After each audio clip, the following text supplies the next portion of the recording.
It is June the 9th, 2026. I am at Joel Pearl, thejoelpearl.com on Blue Sky, and it's time to get in the wheeze. A tantalizing Tuesday. Why so?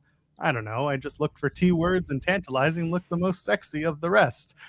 There are three people on the screen. SB3 is here. He will be here for the duration, as I prefer. How you doing, pal? I appreciate the fact that I'm each of y'all's favorite person to do this show with, because y'all can't pick each other. This works because we hate each other. Yeah. How you doing, everyone? And Jeremy Lambert's here. How you doing? I'm here for my contractually obligated appearance. I'm getting it out of the way early. I will not be sticking around probably past like 10:30 or so, but you know, we'll get some time in here, try to kill time. I will not talk. Apparently you thumbnailed with like the NBA finals and stuff. Sounds terrible. I thumbnailed because it's Danhausen, and there's like a larger conversation to be had about the fact that this man is literally everywhere, and it's notable. I mean, you didn't expect him. He found himself in a very envious position just by being who he is, but like the Knicks doing what they're doing and him just having to be along for the ride. Like, there's a marketing machine behind Danhausen that is very much worth discussing, because I don't think anyone saw this coming. He was everywhere last night. So there it is. That's why I did it. Also, SEO, let's face it. It's gonna get more clicks than Javon Evans winning the King of the Ring match. I mean, listen, as much of a shock as it was, it's not gonna do as much traffic, you know? Like tomorrow, I don't know, it's not gonna be an NXT thumbnail unless Mason Rook takes a shit in the middle of the ring. Wow. I love every Tuesday. It's part of the bit. I love every Tuesday Joel messages me. It's like thumbnail ideas. Like, I have any clue what happened on NXT or care what happened on NXT, and like there's any good NXT talking point coming out of those shows. So typically I'm not asking because I want NXT. I'm asking because there was probably something in the news cycle that may have been more, driven. Yeah, no, I know it's because that's the whole thing, is there is nothing coming out of NXT, and you are looking for something else that is like, what can we talk about? Because NXT is not anything to talk about. It's just amazing that our episode from yesterday, the Macklin episode, is over 1,000 views because people just love to hate TNA. Burying TNA gets clicks. That's why I said the Macklin thing was probably the best bet, because I don't know, burying TNA is just like, hey, let's talk shit about this company, because why wouldn't we? Everyone else does at this point. I was listening to Self-Made, shout out to Ibu and the team there, and I was just hanging around. I was making some dinner and just popped in on their stream, and they started talking about TNA. That's when I jumped in, and in the middle of them talking about TNA, Ibu was like, oh yeah, we just got like 70 more viewers because we're talking shit about TNA, and that launched them into a whole conversation about it. Because I don't know, man, the company just loves to sit in that chair. I'm really convinced that this is going to go the trend of every single business that Carlos Silva has worked with, outside of one that failed. But he literally goes to these businesses and these companies to prepare them to sell. And I think that we will be talking about WWE Total Nonstop Action this time next year. They have no reason to want to own them. That's my whole thing. Oh, yes, they do. What, a tape library that they can't shop around because they don't have a WWE network? A new brand specifically around to F with AEW. They could do that right now without. They could do that. They could do that. They're doing that right now with NXT, and it's killing all the vibe around NXT. So why not use a titular company that is not involved and doesn't have the WWE logo in front of it, and they can just use that, like they're doing with AAA against CMLL in Mexico. The problem is AAA is not a company that has been on a tumultuous downswing for multiple years. AAA wasn't doing exactly gangbusters compared to CMLL, but there was cachet there. TNA has been a legacy brand of failure. Were you watching the same AAA pre-2025 that I was? Listen, I know there was a lot of hokey ass shit. Jeff Jarrett was there, and even before that, it was actively bad, and it was actively losing money. Yes, like that's literally but there was a time for much longer than TNA existed that AAA was much better and much more highly regarded. TNA has had a hot streak in a long time. It's the same amount of time. TNA was good for like 5-6 years in their existence. AAA since 1992, when they were invented, were only good for like 5 to 6 years. I think what are we talking about here? I think the bigger thing here is they're able to buy AAA because it was in Mexico, and they'd be like, well, this is our brand down there in Mexico, even though they brought it to the U.S. But like, it's not a U.S. brand. They already have for U.S. brands. They have Evolve. They have NXT. I don't know if they want to buy another U.S. brand because they already got hit with the monopoly lawsuit with MLW and everything. Now, if you're buying a company that was the number 3 promotion and at one point the default number 2 promotion, that does look like, hey, we're trying to create a monopoly, and that's not going to look good on them. That's why the partnership was beneficial with WWE and TNA, because they could say, oh yeah, we'll give you some talent, but like, you're not actually our company. You're still on your own. So we have no, we claim no dependency on you, you know, like filing your taxes. It's like you file separately from us. We don't have to list you as a dependent here on our taxes. So that's why I don't think they're going to buy TNA. Now, look, would it shock me if they ended up doing it just because TNA they do want the tape library? Sure. I don't know if they like keep it running if they buy it, though. It legitimately might just be like, we just want the tape library, and because there's no value in continuing to run it. There's just none. Like, you're gonna keep running live events with it. You're gonna, unless there's the TV deal that's still going on with AMC, and they have the contractual obligation to fill the TV time with AMC. But I don't know how long the AMC deal is for, multi-years or something. But I just don't think there's any value in buying it for WWE right now. And that's why they did the partnership when they did, and not just outright purchased it. Because I think legitimately they could have just outright purchased it last year when they decided to do the partnership. And instead of doing that, they were like, yeah, we'll keep you over there. Hopefully you can cut into AEW a little bit with what we're going to do. We're going to send you some talent. And then they got the AMC deal. And then it was, okay, we're going to pull back our talent. You're kind of on your own. Go sink or swim. Oh, you guys are definitely sinking. And now if you end up failing, all right, fine, we'll take your tape library and whatever contracts you have and be gone with you. Another company we've put out of business. But if they do buy it, I don't think they are.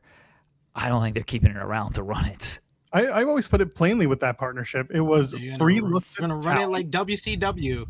Yeah, so this was the thing, like the TNA NXT partnership, it was a free look at talent for NXT for TNA, like from TNA to NXT.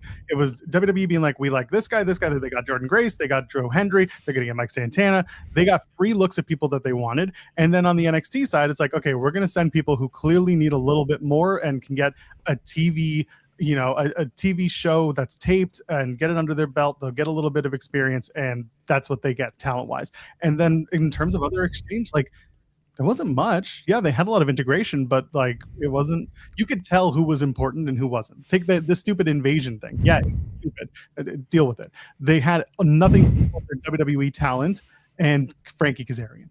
That was the team. Like, there was no reason for it to exist as a team. You had other people. Oh, and Kalani Jordan, who was the Knockouts champion at the time, who was an NXT star. So like, there's no reason for WWE to want to buy TNA because there's no asset. They rent their rings. Their equipment is also, it's on the rentals. The talent contract. What, they're gonna get Moose? They're gonna get a Moose contract for a year. There are no long-term contracts other than Moose and like maybe 2 other people on the docket. So and these are people. Francis. No, AJ's year by year. So like, even him, it's like, what are we doing? So I don't really expect them to want to buy TNA for any other reason than a tape library, but then they don't have a tape library to shop around or put on a place where they can shop it other than maybe YouTube. So it just doesn't need to exist unless you become Evolve. I can open the TNA vault on YouTube. Maybe they can do some of that terrible Roku channel that they have that I've complained about on here. As Arian saying, there's value in buying it but not operating it. WWE has direct identity connected to every territory they have. What would TNA's identity be that NXT is not? Yeah, that was my point on AAA. Is like, okay, that's down in Mexico, so we can say this is our Mexico brand. It's Lucha Libre and stuff. Yeah. TNA, there's no value in actually like running it. They got NXT, they got Evolve. What we gonna do with TNA that's gonna separate it from either of those companies? You're losing money. I think somebody pointed out of like, you got to explain to shareholders why you purchased a company that has lost money for 2 decades now. That's probably not going to go over super well. It's like, yeah, we're going to keep running this company that has done nothing but lose money, but we're going to continue. We're going to turn it around because we're WWE. It's like, man, NXT's having trouble doing it. They can't even go to shows. Like, they can't even run shows elsewhere because nobody's buying those tickets. Oh, I'm sorry. Production trucks are blocking parking, and so we can't run those venues because there's production trucks. We can't do 2300 Arena. Yeah. I was like, NXT's not even going on the road because nobody's going to those shows. You think people are going to go to TNA shows? Like, they're not going on the shows there now as like a separate TNA show. They're definitely not going to shows as like, here's the 4th WWE brand. Please come out and watch. Like, no one's going to that shit. Yeah, the only stuff that TNA does is when they do live shows, they're taping stuff. They're taping stuff to air or do a pay-per-view. So like, there are no house shows. If they wanted to turn TNA into their house show brand, then like, you better be making tickets $10 and putting, relatively good talent on there. Not even like WWE talent. I'm talking just NXT and TNA talent. I don't know. There's no proper way to do it. So Henry saying move TNA to the UK. Listen, at one point they that's done incredibly well. They got a strong fan base over here. This is true. Yeah. I mean, they tried that with when they did NXT UK, and hey, when's NXT Europe coming back? That should be any day now, right? Well, clearly Carlos is going to run NXT UK. That's what we're gearing up for. Yeah, they should. I mean, that wouldn't be the biggest thing in the world if they decided to, hey, let's move TNA to the UK. Yeah, NXT does run house shows outside of Florida every now and again. I don't know, it's like 3 a month. It's like 3 every 3 months or so. I feel like that's good. That too. Yeah, they still do the Florida loop. Yeah, but they've been running stuff outside of Florida. Like Bailey just did that tour not too long ago. I think Penta was on that tour as well. So yeah, they still run some stuff, like some loops outside of Florida. But I don't know if it's a money winning, money losing venture for them. But they ain't drawing more than like, a couple hundred fans for those shows. Maybe it's up to 1,000. Maybe I'm underselling this stuff. But all right, so they're running house show loops. The fact that they can't run television weekly or on the road or anything, or even when they try to run television on the road, like they have to end up going back to the Performance Center. Where's their next pay-per-view, PLE, whatever, where's that being held, folks? In the Performance Center. Because they can't sell it anywhere else. So okay, cool, they do the house show loop and they get something out of that. Like that's good, I guess, but let's not pretend like it's actually doing any like that they can take NXT on the road and sustainably keep it on the road. And if they can't do it with NXT, they ain't gonna be able to do it with TNA. TNA has a dark elevation. It's called Explosion. Stop it. Yeah, that's true. Yeah, that's true. Yeah. There's no place for TNA other than one person buying it, and his name is William Patrick Corgan. It's time to bring back the NWA TNA. Make Rhino the champion and just go back to the old days. That would be so hilarious if they combined those two companies together. Yeah. Two companies that, I mean, at least I do pay attention to TNA. I haven't stopped paying attention to NWA a while ago. I just leave that to Louisville. Hey man, I mean, we're the only podcast that covers the NWA, and Sean interviews NWA talent, and so do we sometimes. So clearly, something's working. Yeah. No, I'm sorry about that. I didn't say we were watching the product. I'm sorry you have to cover it. clips. No, I'm not covering I it. watch clips. Louis helping us here. Yeah, Louis does the coverage. I'm sorry you have to read Louis' coverage. Oh, that's actually very good. better than watching Yeah, that's actually very funny. Yeah, that's actually very funny. I don't think they should have sold to Scott D'Amore. I don't think TNA should have been a Scott product. So I think a lot of people just assume that everything Scott did turned to gold, and it didn't, because there was a lot of silly, stupid shit. And Scott also loved to put himself on screen and get himself over. And like, Scott wasn't perfect. Scott had a lot of good ideas, but by the end of his tenure, things were getting a bit stale. I cannot, you can go back and see that 2023 before we're like, we're going to rebrand. Things were getting a little not so great. And again, some people shit on Wrestle House. I thought it was great, but there were certain things that wasn't perfect. It was better than this. Yes, it was better than right now. Yes, I'll take. You can say it was getting stale or not. I much prefer that TNA and that Impact Wrestling over this. But that's the thing. You have the benefit of hindsight. At the time, it was starting to go downhill as well. They picked a different suitor, and also there were other aspects at play. Scott didn't want to play ball with Anthem when it came to budgets. He wanted to spend his own money. He wanted to keep Anthem at arm's length, essentially. He also wanted to keep working with the people that he wanted to work with, which were both basically his pals. And like, that's fine. But it was all like, it was Good Brothers, Motor City Machine Guns, Rosemary, the person who would become Hometown Man, Sammy Callahan. Like, you can tell who Scott's pals were, and a bunch of them now are in MLP. And it's not a knock at Scott. You, like the GM, you work with the people you like and the players that you trust. But Scott would give favorable deals to a lot of those people.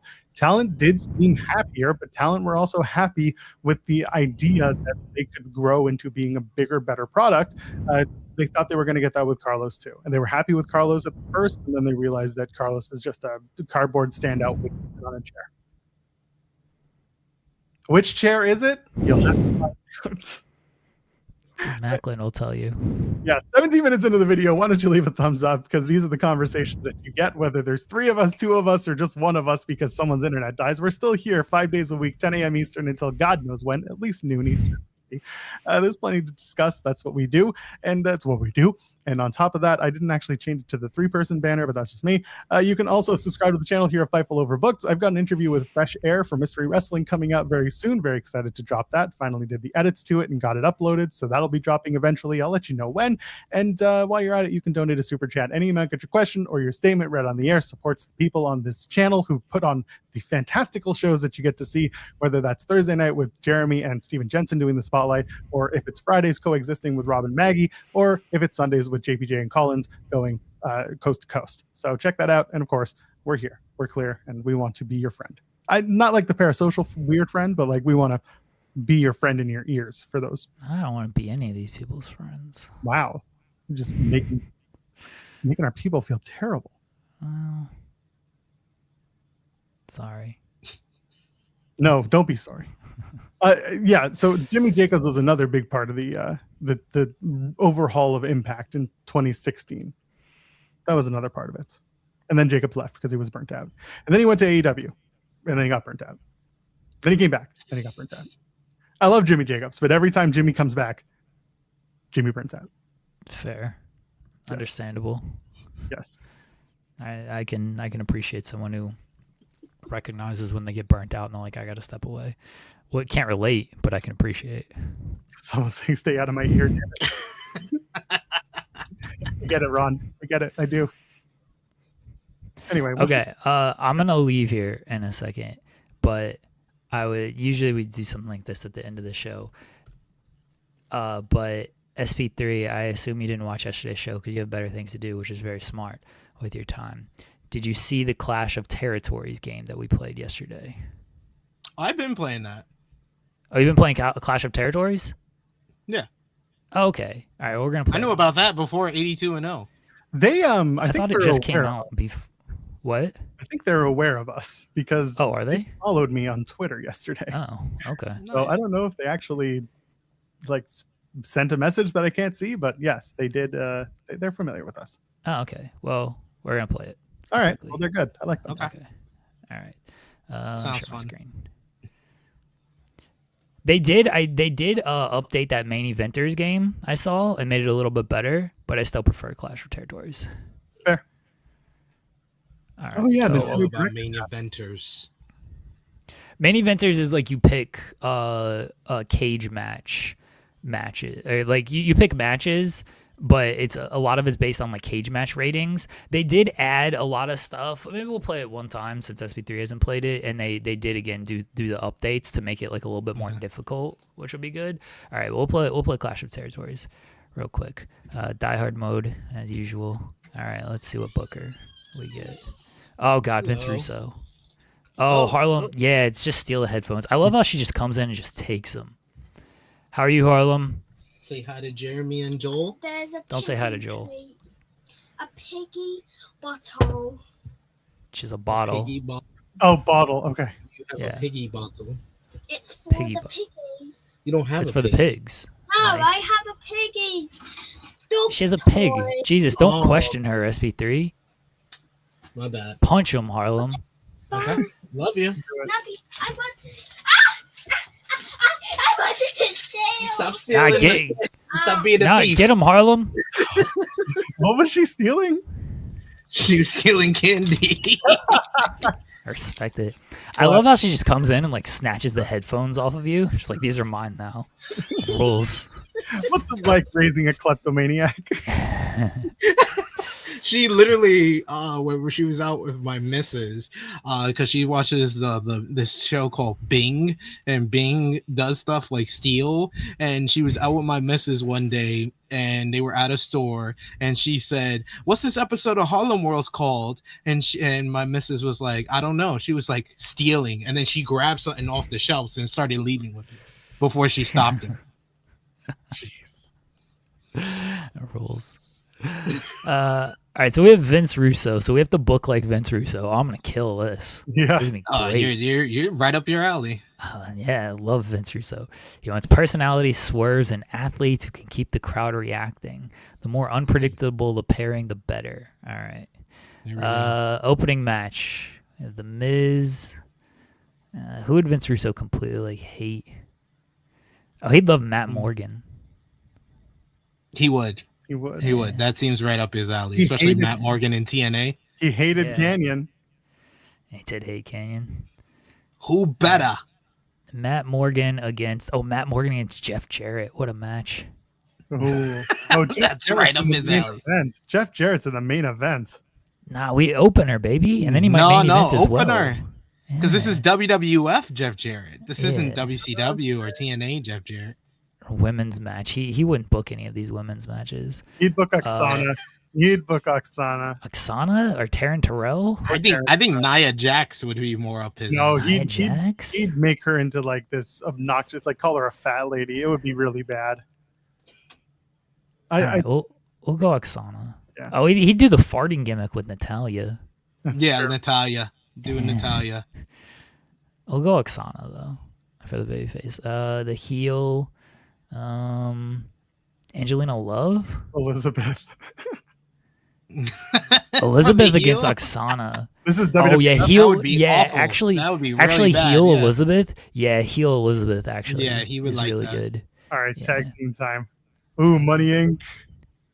I like how there's too much and too cool. Well, they were different. They were the Sure. same thing. That's the same tag team twice. What do you mean? One's Scotty Too Hottie, and one's Scott Taylor, and one's Brian Christopher, and one's Brian's Grandmaster Sex Ag. I like how the I think Body he would- Donnas are WWF 2000s to 2010s. Like that team never existed in the 2000s. Exactly. What are we talking about? I think he would either like Undisputed Ever for the athleticism, or he would do Also Black Too for the Cool. Spooky Dookie. Too Cool. Yeah, I feel like or he'd do House of everybody- Black. I think he'd do House of Really? Black. Yeah, Oh, okay. You'd like Yeah, the spooky nonsense. yeah, yeah. And Yeah, they're the Russo loves that shit. they're the face tag team too.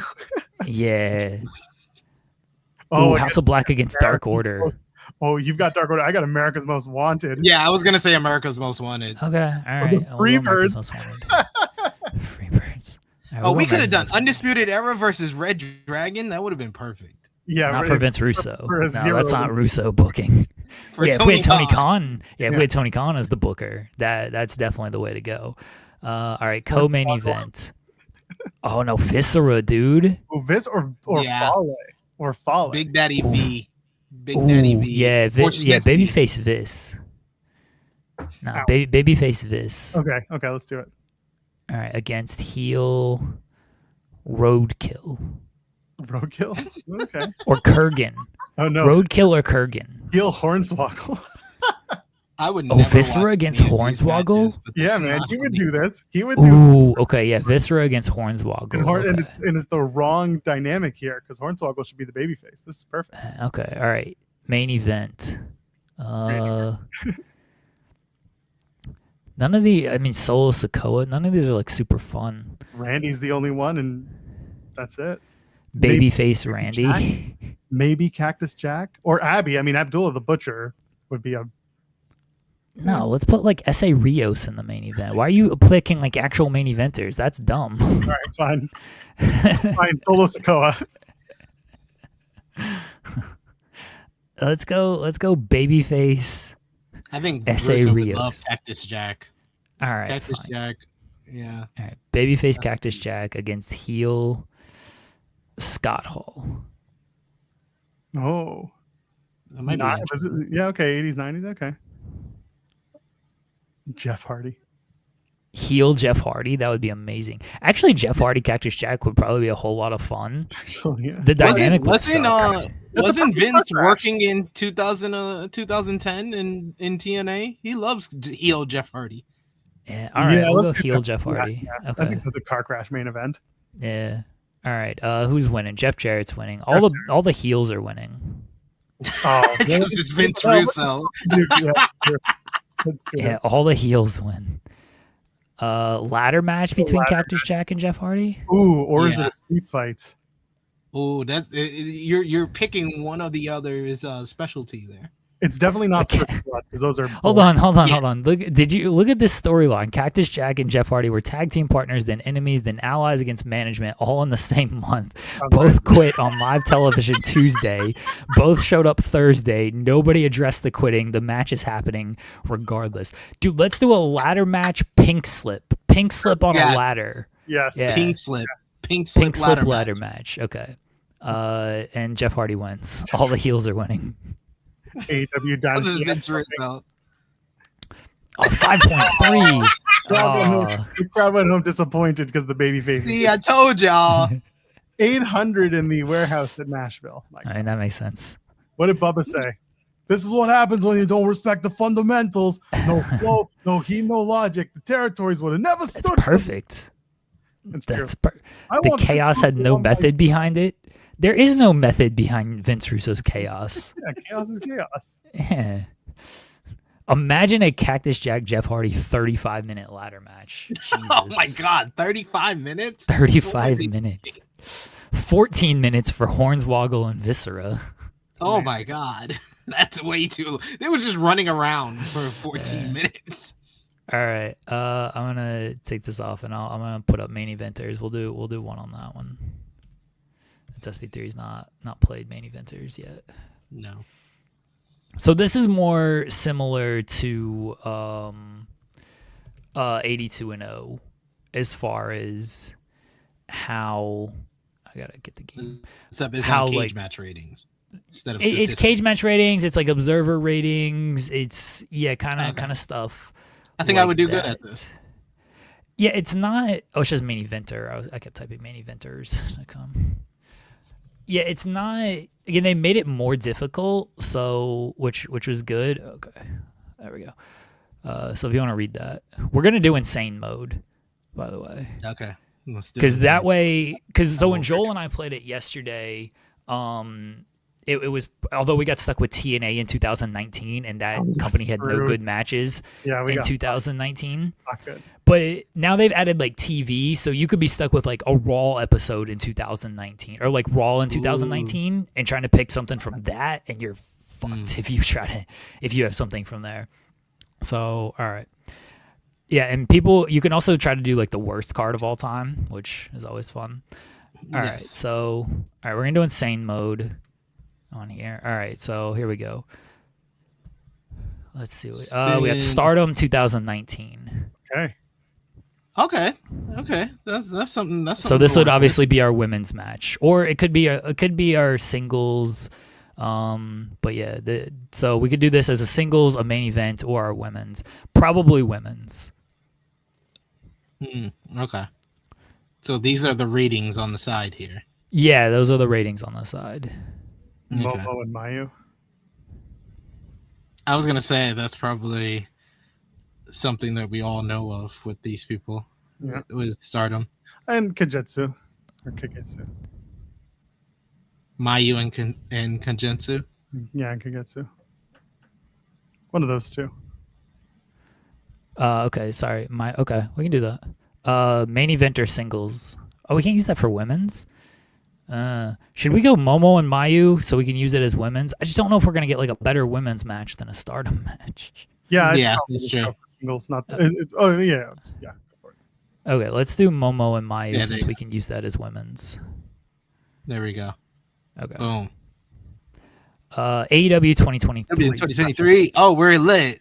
Oh, this is TV. This is just TV. So that's why it's just TV? Dynamite and Collision Okay. matches. Yeah. I was wondering why FTR and the Bang Bang Gang were up top. Ooh, Yeah. MJF and Kenny or Joe and Darby? I think Omega and Vikingo or the tag at the top. Yeah, I feel like the tags are tougher to come by. Yeah, let's do the tag. Let's do Because FTR. we'll get good singles and good main event matches most likely. Do you see what it says? It said No. Fightful. Oh, it said Fightful. Yeah, I saw that. Yeah. Amazing. That's great. Impact in 2006 Okay. pay-per-view. Pay-per-view. Oh, Joe and Angle. Joe and Angle. Yeah, Joe and Angle. Which one? Easy. Which Genesis one is that? Return? Oh, wait. Do we do Ooh. Joe, Styles, and Daniels as the multi-man? Yeah. Oh yeah, Against yeah. Alonzo 06. That was a good match. Yeah. All right, let's do that as our multi-man. All right, so now we got singles and main event left. I feel like we're in a good spot. All right, All we got Japan 93. AEW. I thought you had AEW. So that's me up yesterday because it kept showing that, and then it wouldn't. Finish. Yeah. Okay, All Japan in 1993. Dr. I mean, Death we should take Kobashi. Dr. Death and Kenta Kobashi. Or do you take Stan? I was gonna say Stan Hansen and Stan Kenta Hansen. Kobashi. Okay. Or We do this Kawhi as our Kobashi. singles match or Yeah. our main. Ooh. I don't know. I would say singles. Most singles are going to be main anyway. So Yeah. we'll take it as singles. All right, and last I one, don't WWE stand. 1986. Oh, here we go. Saturday night's main event. Yeah, 86. They didn't have like a ton of pay-per-views. Yeah. I Hogan guess and Orndorff. Hogan and Orndorff. All right. I don't know if you all want to end the show with the freaking Randy Savage, Jake Roberts DQ And a double DQ. I don't think it matters, but all right, we'll do Hogan and Orndorff. A C. Oh, there's a house show card. Wow.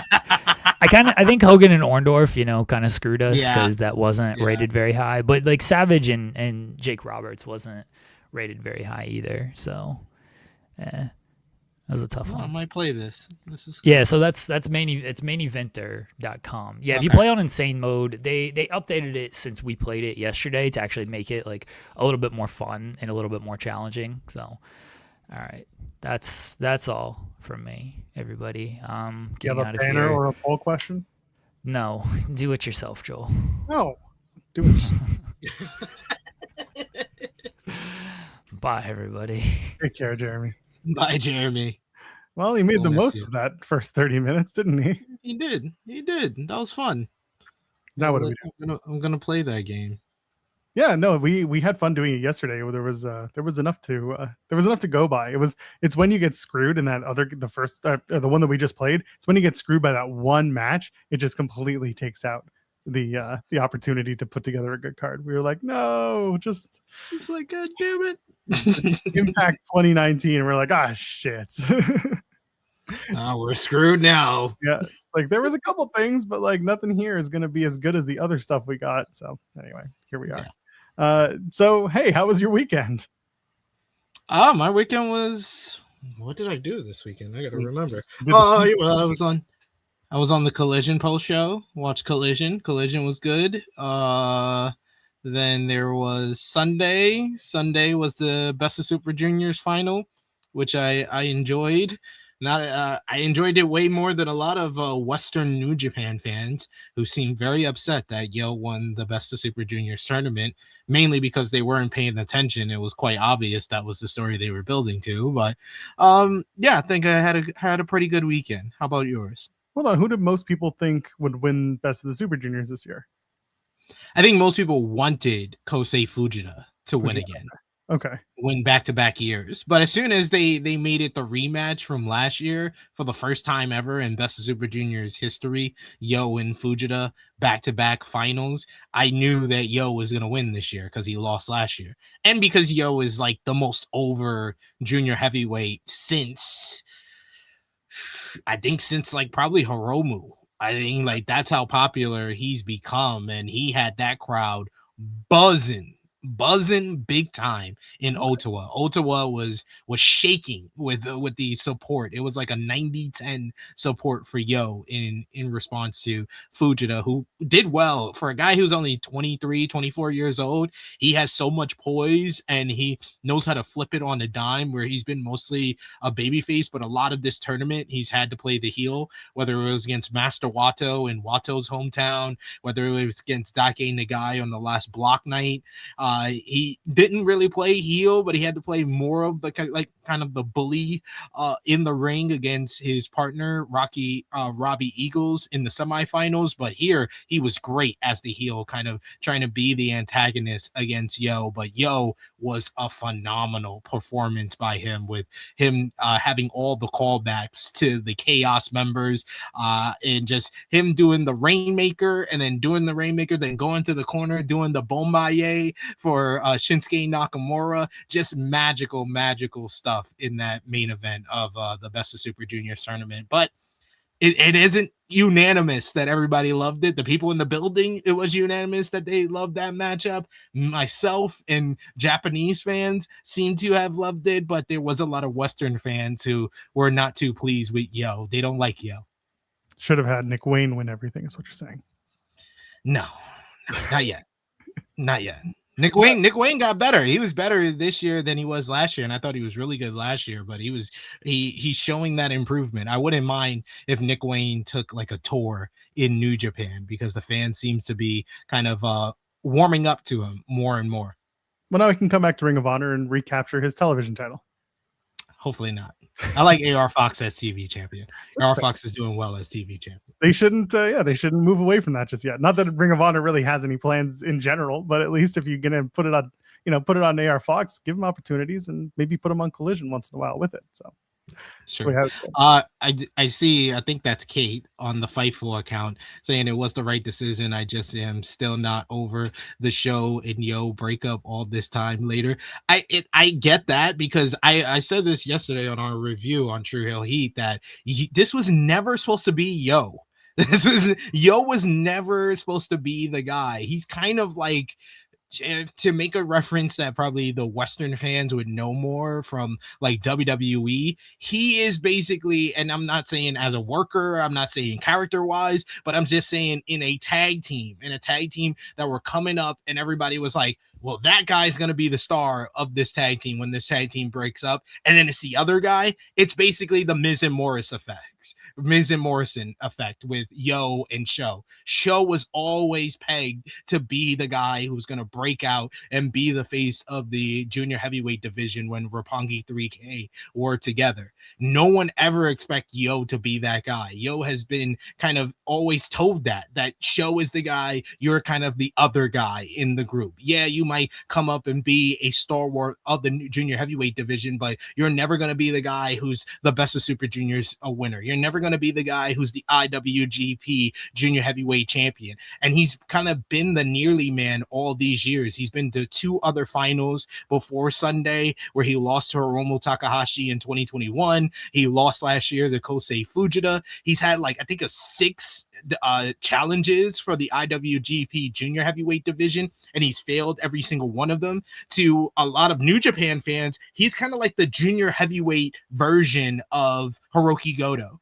Hiroki Goto was always the bridesmaid, never the bride. And for Yo, he wasn't even a bridesmaid. He was a groomsman. He was a groomsman his whole career. He was never the bride, never the groom, never even the bridesmaid. He was the groomsman of the junior heavyweight division, a guy that even when he made it to the finals, no one ever thought that he had a shot to do it. But because of all the setbacks that he's had with Roppongi 3K breaking up, with never being that guy, with the injuries that he's gotten those fans in New Japan rallying behind him. Like that response, that reaction, it has to be seen to believe. I think the only thing that's probably more than that this year is probably the Tokyo Dome with Hiroshi Tanahashi's retirement and the El Grande Americano versus original El Grande Americano in Monterrey. It's one of those top 3 crowd reactions that you have to kind of see to believe, and you're like, wow, I did not realize that Yo was this over, and the fans need him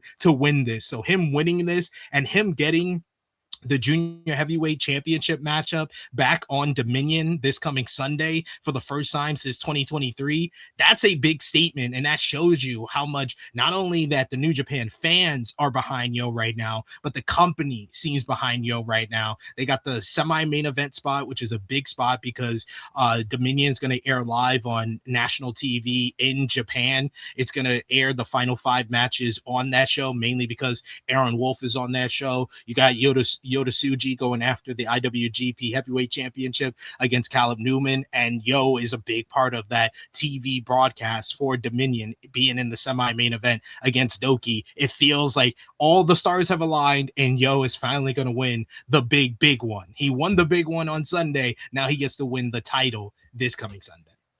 When was the last time Doki put that title on the line? I think it was either against Master Wato or against Yo, because I think that the last matchup against Yo was in Kurgan Hall, like I think in April. Oh, Tiger Mask. Yeah, you're right. I totally forgot about that because that match was awful. Yeah. So yeah, then there was Road to Sakura Genesis. He took on Yo. Okay. Yeah, that match against Yo, I really feel is kind of like the turning point. I don't know if the plan before that matchup was for Yo to win the Best of Super Juniors tournament, but I do think that was a big part of New Japan and Gato making the decision to make him the winner of this year's tournament because of the reaction that he got in Kurgan Hall. Kurgan Hall was living and dying with every near fall, every close call in that matchup. They wanted Yo to win, and then when he lost, me and a lot of other Western fans was just like, okay, we give up on Yo. Yo was our last chance to beat Doki. We give up on Yo. He's never going to win the big one. So for him to win the tournament after that, for him to go into Dominion as the number 1 contender, it says a lot, and it says that this crowd and the company is behind him. Hell yeah, I'm looking forward to that. I'm glad you gave me a little bit more knowledge going into the show on Sunday. But we have another New Japan super fan, right? Cam Hawkins is here. New Japan superfan Cam Hawkins is here. I want to preface this by saying I love SP3's knowledge of how this thing works. I love that he can genuinely dive into where this thing is and break it down and really talk about it. SP3, salute. Appreciate you, good sir. I love that kind of day where I can't get kicked off. No, you came on a day where you're not adding the color, you're bringing more color. Now we're outnumbering them. This is great. But I speaking of color, bravo on that Sol Ruka interview, sir. One of the greatest openings to a wrestling interview of all time. Listen, man. Salute to the babies. I think that as we do this, it's funny, Joe. I'm very upset because I love Jeremy. You know, that's my guy. I couldn't talk about the thing I wanted to talk about because he kicked me off. And you know what I want to talk about. I wanted to bring you back.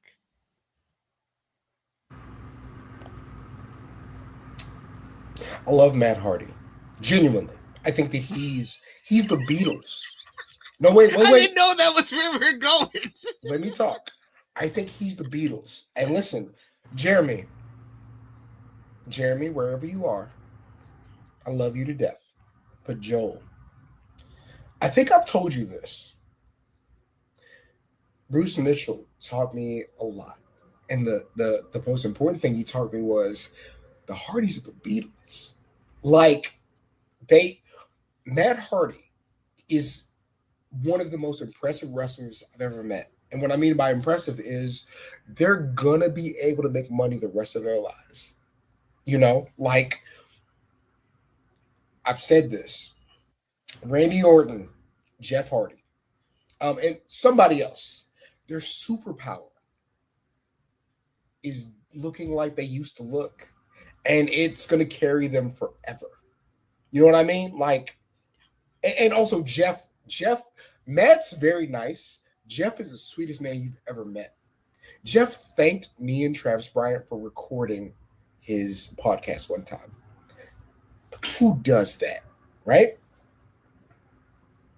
But, Joel, what I want to say is this.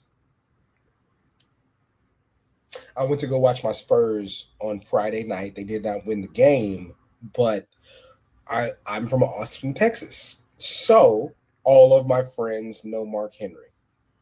And Mark Henry didn't get to go, but Mark Henry is around, right? I've never in my life had to say something nice about Bubba Ray, because for what? For who? For why? Absolutely excellent team player.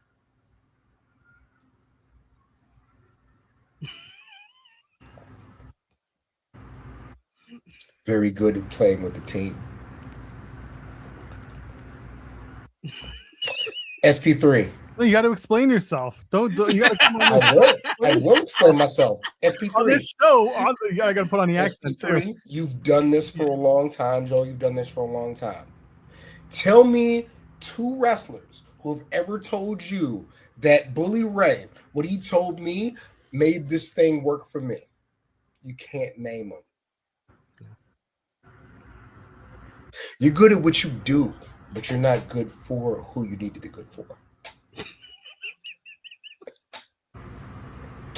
They offered me that. They offered me that. And I said, absolutely not. I told her, I won't put her name out there. I said, nope, I'm good, thanks. Because for what? For who? Who would be interested in me writing about Bully Ray? I, personally, I write about Sting. I write about Steve Austin.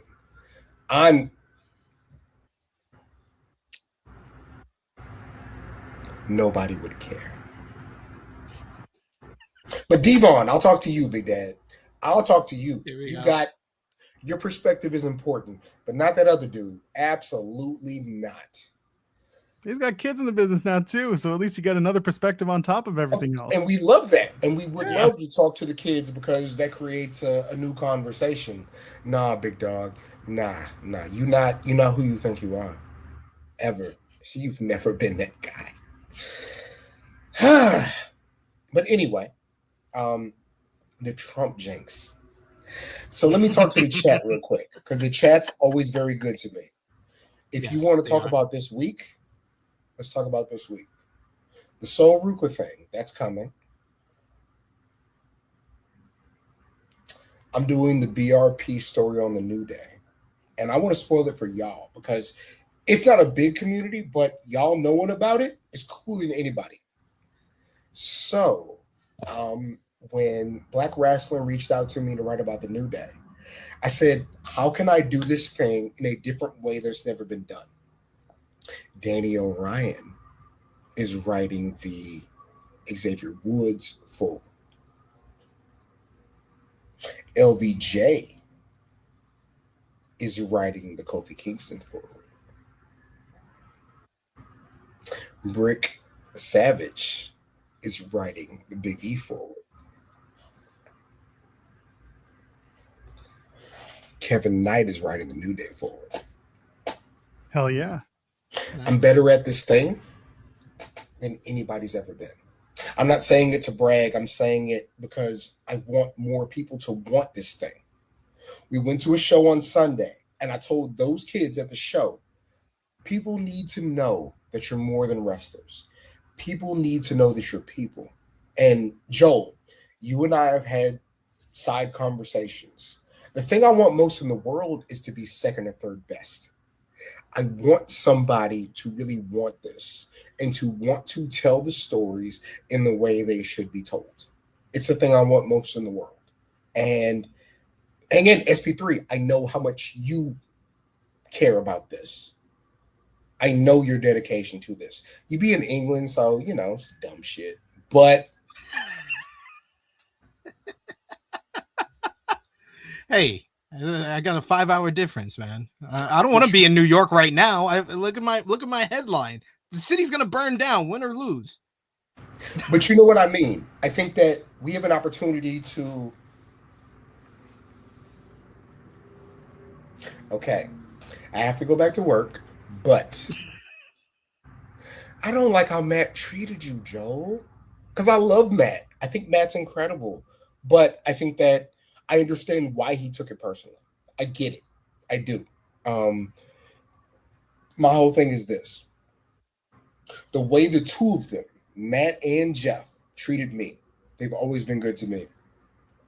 I think that there's a way to have this conversation that is very important that can make everybody love the thing more. I really mean that.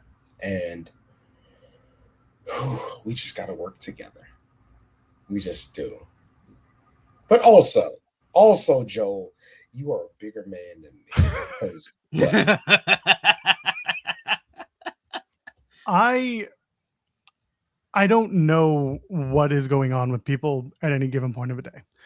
I don't know if someone is having a rough time. I don't know if someone's taking it out on the wrong person. I don't know what it is. I saw Mike comments as innocuous. I've seen many wrestlers react to many different things I have said, positive or negative. This was one where I was like, nope, this is an overreaction. And it's insofar that it feels like it's more than it needs to be. I've had conversations with people around Matt, and I have not spoken to Matt directly, but it has been well established that I'm willing to talk to him one-on-one, offline, and not be a reporting thing. That's a man right there. You are a grown up. Why should I'm not. Why? That's the thing. Why should I drag this out into public when what I said was said 8 months ago? Why do you want to bring that up? But I understand. Like he's very attached to that match. He's very proud of the story, and he's allowed to be. He should be proud of his art. I never taken that away from anybody. Be proud of the art you make. But it's still a subjective art form. It is still subject to criticism, and you need to be able to accept that not everyone is going to enjoy it. And as Jeremy has said, like he kind of Streisand affected himself into it because now it became a much bigger deal because he decided to keep going and going. That's so white of you. Streisand effect. I didn't say it. I'm white. I didn't say it, but I hear it. I was just like, I left it alone. I was never going to touch it. We've never met in person, right? I don't think so. Me and Joel have met. I'm not the largest man in the world. I got, he got these. But relax. When I met Braun Strowman, who was one of the largest men ever in the world, I went to Braun Strowman's job with a camera, and I told him, if you come to my party tonight and you think that you can rap some Biggie verses and it's going to be cool, we're not with that bullshit. Which is not to say I'm the toughest man in the world, but I'm a man. Joel, you are a better man than me because they've never built a wrestler who can press me. And you have decided not only will they not press me, I'm going to handle this like an adult. I would love to be you one day. I watched Chad Gable last night, and I tweeted that I would write a story that would says nobody in here can beat his ass, and I would run with it. I'd run with it. And somebody was like, so does that mean you want to push Brock? No. But what I mean is somebody who's decidedly undersized. Like, I'm 3 inches taller than Chad Gable. You can make with that what you want. But guess what? I can't do is whoop his ass. And guess what? Every room he's been in, there might have been 2 or 3 people who can whoop his ass. And Shelton Benjamin, fairly tall man. He's never went to a room and said nobody could whoop my ass. Good on him, I guess. I suppose. Hey, Joe, I'm going to close the chat because I have to go back to work. There is one thing that they want you to see, though. I haven't seen it, so here it is. Fuck the Knicks! Fuck the Knicks! Fuck the Knicks! There's a thing that I can't put in this New Day thing, and you'll love this. In SP3, Yeah. I'm going to give you one shot. It's like Who Wants to Be a Millionaire? You got one shot. One. When the New Day first got together, there's somebody who said, this thing isn't working, fire them. I want you to think really hard. You got one shot. I think Joe knows. Look at his face. I think he knows. Oh, shit. I know there was one person who said No, for Kofi it's to not. get away from I see the it. chat. No? No. SP3, you got one guess.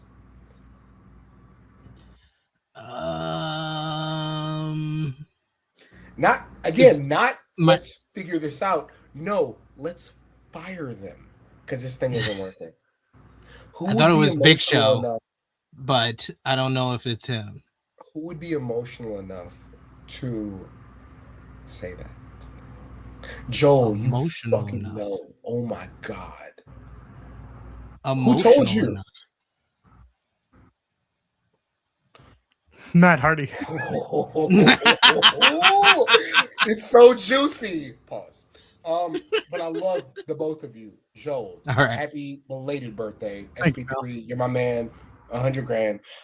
This is one of the most important weeks in my life.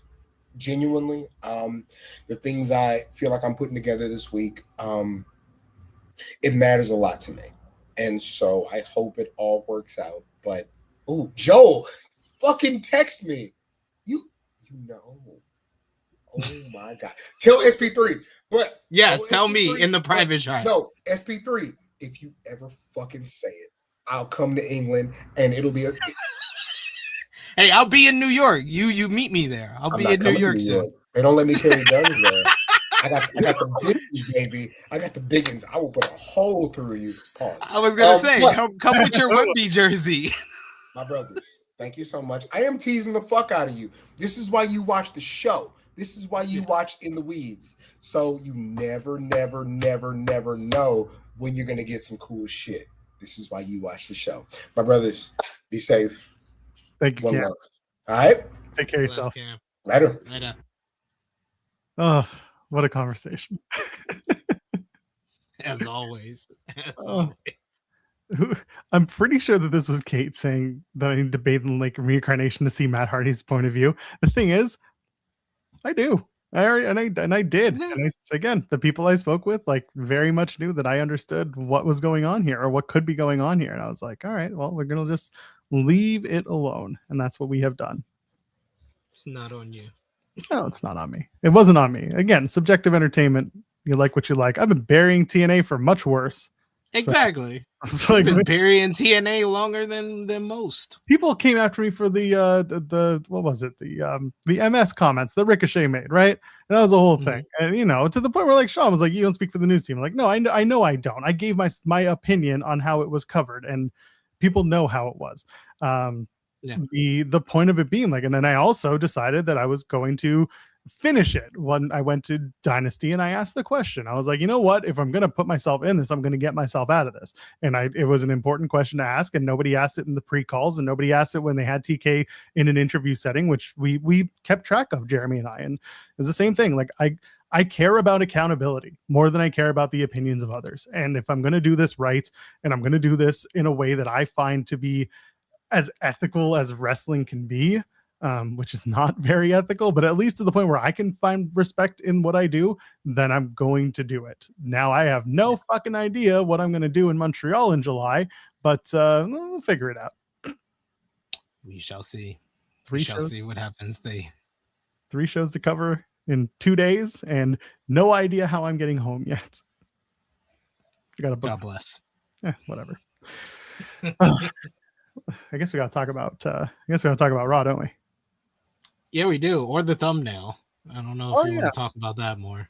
I mean, so thumbnail. I don't have anything to say, really. There's not like a huge conversation to have. It's the fact that like Danhausen was all over MSG, and leading up to the final, obviously he's been all over ESPN, but like this was the first opportunity that anyone who represents Danhausen had to put him out there and really just push him. And he was doing everything. He was on the ESPN broadcast. He was on the Pat McAfee broadcast. He was taking photos with Ben Stiller and Cardi B. And someone had sent a super chat that said Cardi T's won the night last night.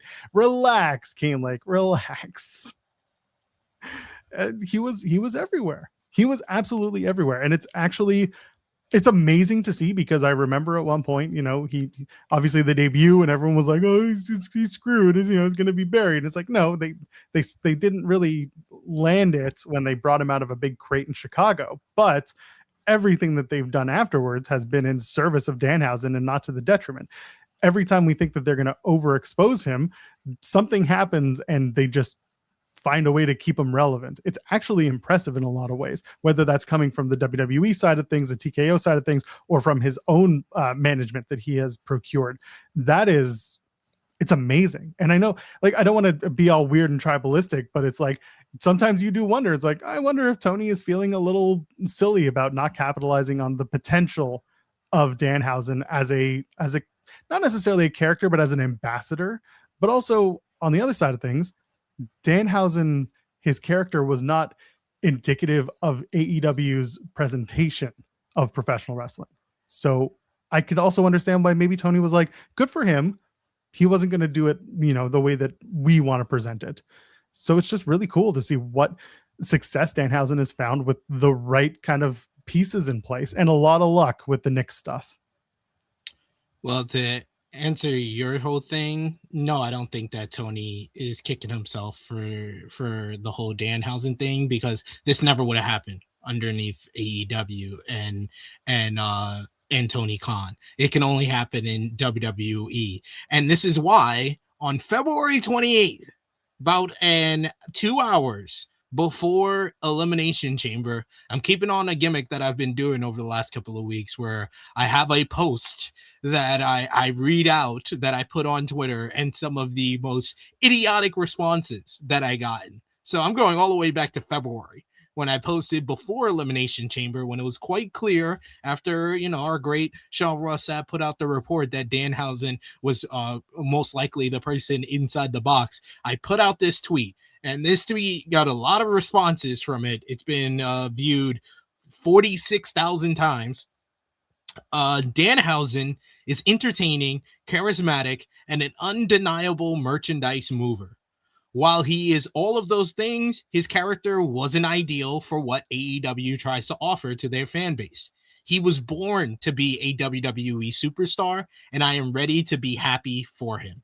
So I am happy for him, because yesterday was a banner day for anyone who wants to see the best and wants to see Danhausen kind of break out the way that he's been doing as a mainstream star. But you want to hear some of these responses that I got before his debut? Yes. Let's hear some of these responses. Please, give it to me.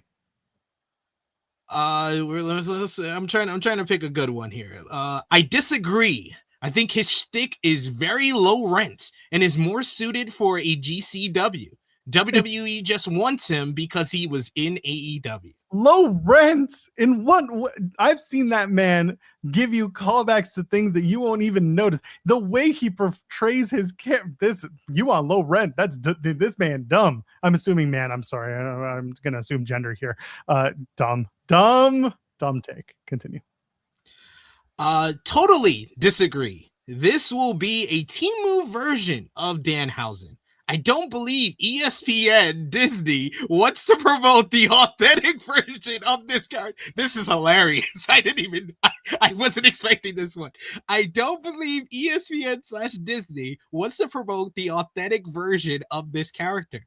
His art will suffer under the weight of their corporate structure. He's an indie guy, and his edge will be dulled. It's what they do. I do like the part where they add the "it's what they do," but otherwise, swing and a miss, as Zeno Hour says in the chat.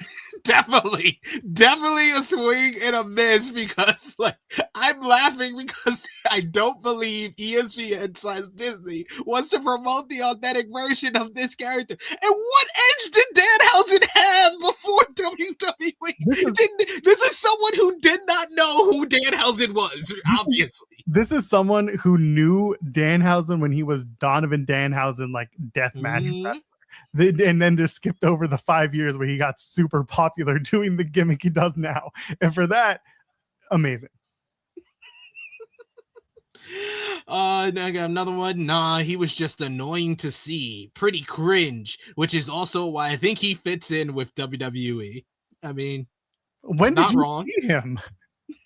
Not wrong. He wasn't exactly on any ROH or AEW television beyond like the 3 times over 3 years. Come on. Then there's a bunch of people who commented after his debut, said, how'd that debut go? Laughing emoji.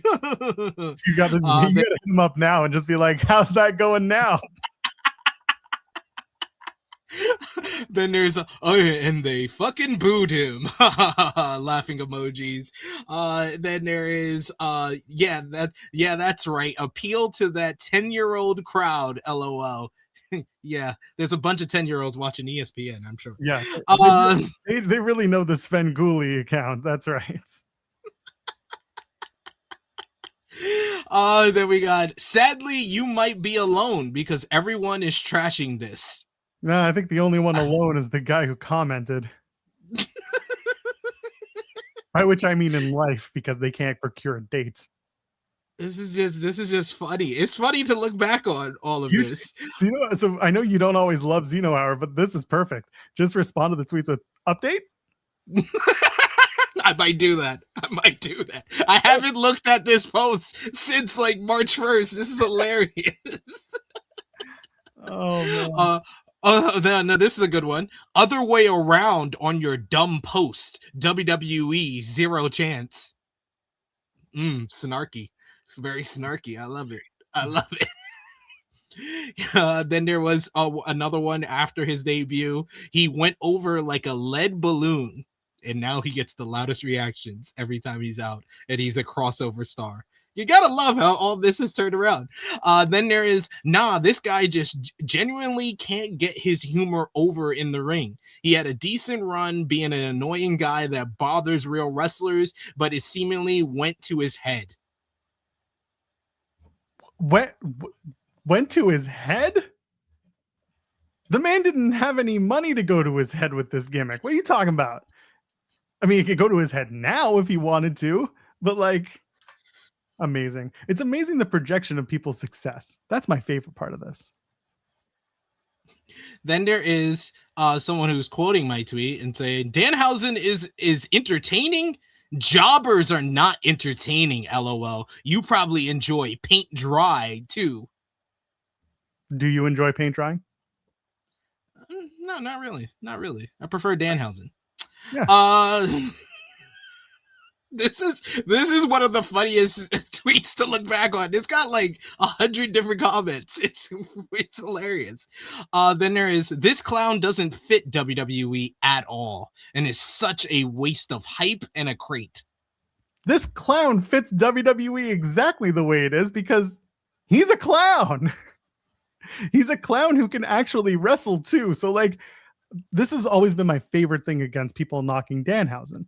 It's that he can work, and he can work if you've ever watched him on the indies. And I get it. Most people are not keeping track of the indies. Maybe they haven't seen. He was literally working everywhere and anywhere for the last, again, 5 years before he went to AEW. And then the stuff with AEW didn't work, and he just worked harder on the indies.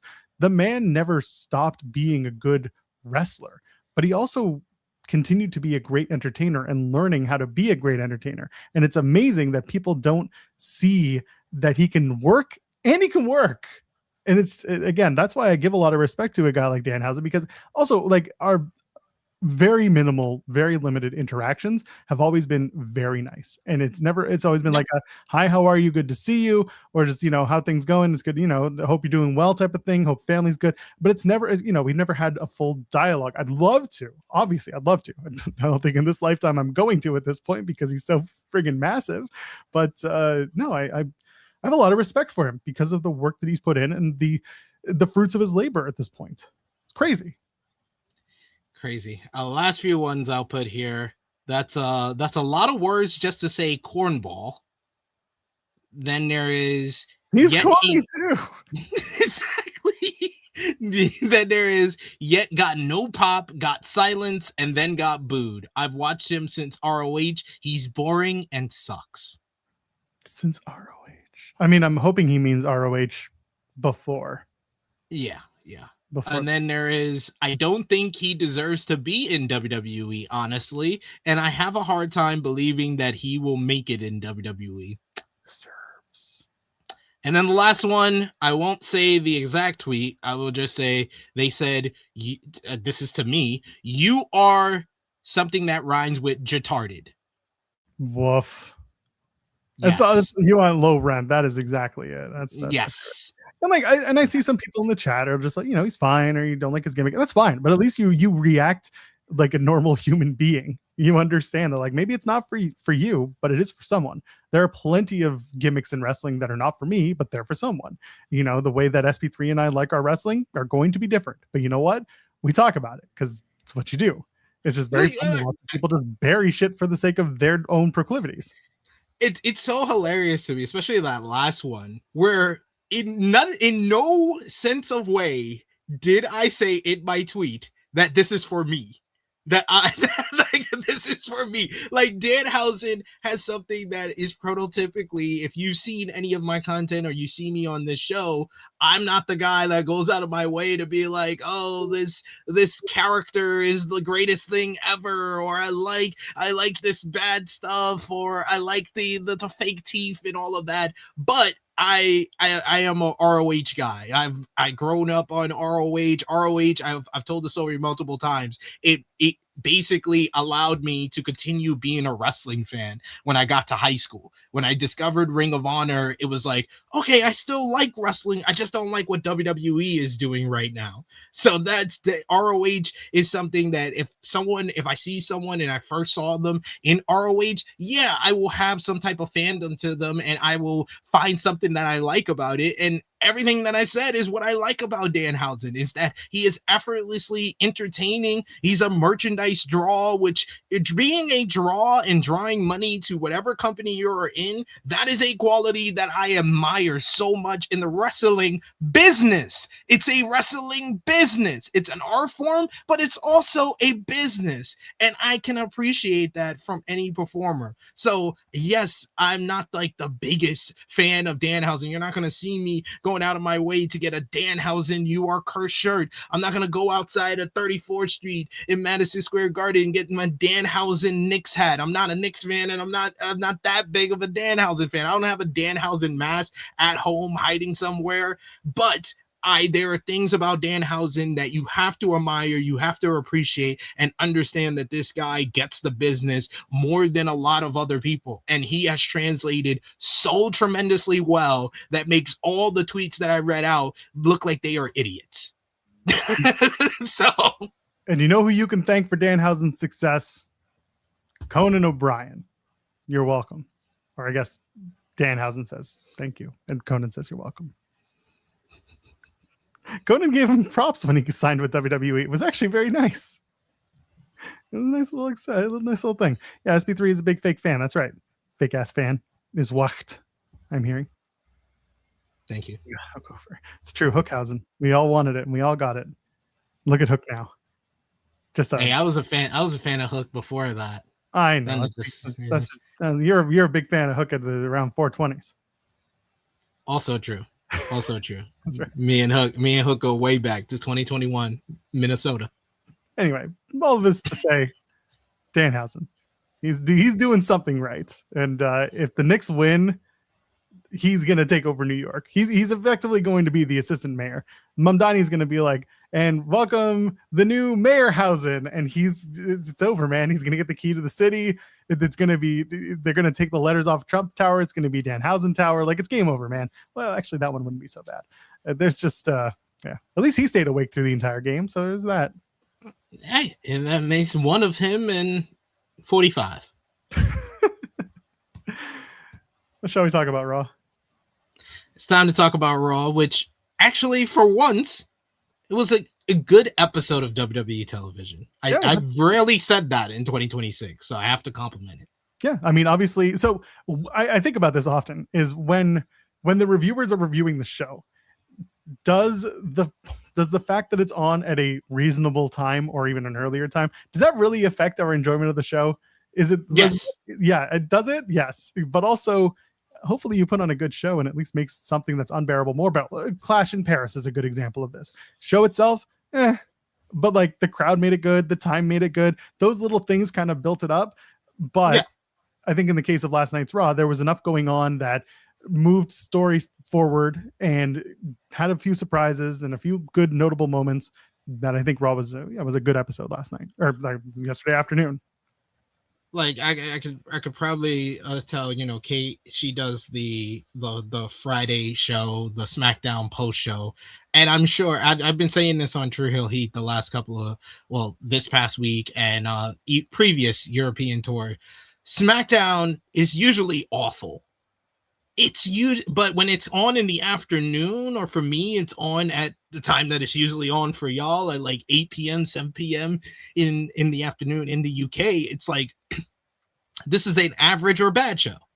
That's an upgrade from awful. SmackDown's some of the worst television that I've ever seen in professional wrestling history in 2026 on average.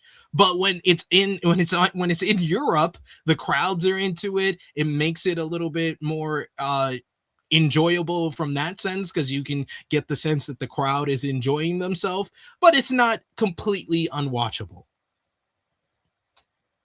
But we watched it. Yeah. Yes, it was Clash in Italy, but I also call it Clash in a European country that paid for it. Very well said. Very well. The show opened up with Oba Femi, and this was probably one of the more entertaining parts of the show in terms of the promos. He still wants to take on Brock Lesnar, which is hilarious. He cheats, he hits me from behind, he attacks and I'm not looking, which is literally what then happens when Dominic Mysterio comes out and they start talking shit. And then JD McDonough wallops Oba with the chair. And of course, Oba's going to no-sell it and swat him like a fly, JD McBighead. And the big head goes off the mat. And at the end of it, Oba is just like, Rey Mysterio is your father. And Dom is like, no, he's not. No, he's not. And then Oba's like, but I'm going to be your daddy. And I'm like, oh, okay. Yeah, that worked. And the crowd loved it. Crowd was really into Oba Femi. It was a really good segment. And I still don't think that Oba Femi is going to make it to, I don't think he's going to win the King of the Ring. Do I think he can make it to the final?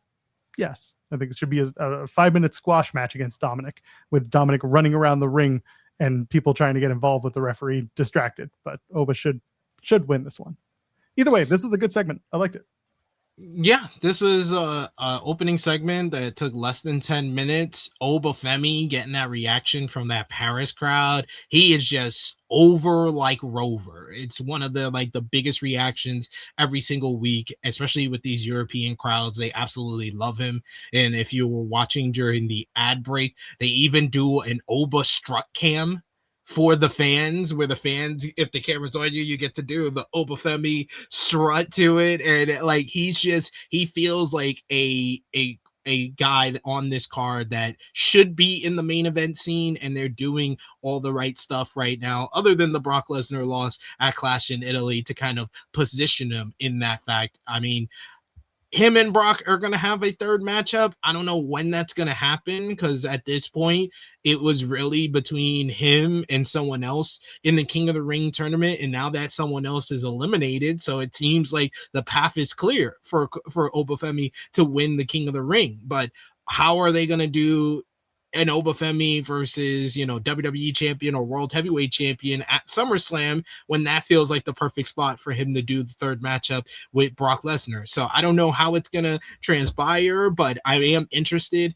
in following along with the King of the Ring. And I thought Oba, he comes off so well on the mic. He speaks like no one else on this card, and he's a clear, concise promo that always gets to his points and makes his points very well. I like Dominic Mysterio coming out and being the comedy chicken shit heel and just playing his role very well. JD McDonough getting punched in the face with a steel chair, and Oba Femi no-selling a steel chair shot just works for their character. And then Oba tossing Dom across the ring was just perfect as well. So while he wasn't initially scheduled for Madison Square Garden for that Saturday night's main event show, they clearly want to make this a big show. Brock versus Oba at Saturday night's main event could be the run. Or if Oba wins, do you put a title on Brock and you crown Oba at SummerSlam? Do you have Brock take Cody's title? So this is the thing. Do you have, because the brand specific thing has kind of gone out the window at this point.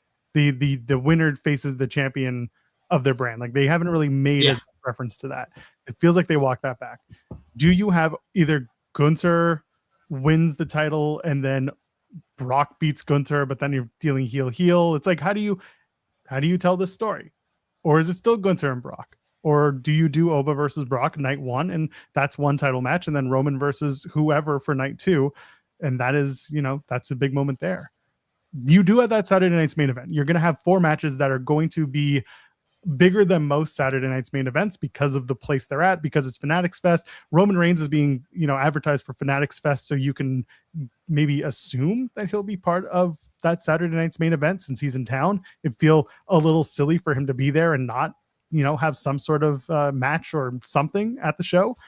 But do you bring in Brock? Is Brock interested? And is this part of the larger story going into SummerSlam? Yeah, I know they're going to try to make that Madison Square Garden show a big deal, but I don't get doing Brock and Oba at Saturday night's main event and then Brock also working SummerSlam.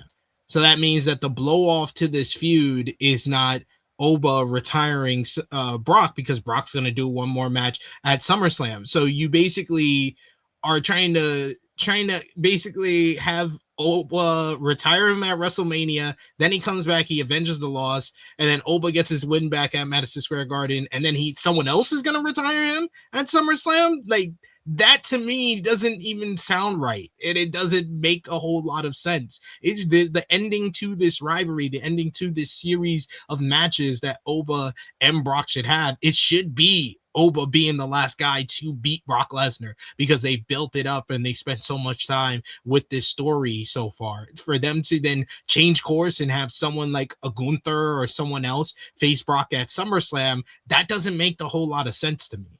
So this is why I present option number 2, where Oba wins King of the Ring, Brock somehow gets a title shot. Let's say Cody retains in 2 weeks, and it's going to be Cody and Brock at Madison Square Garden, and that's for the title.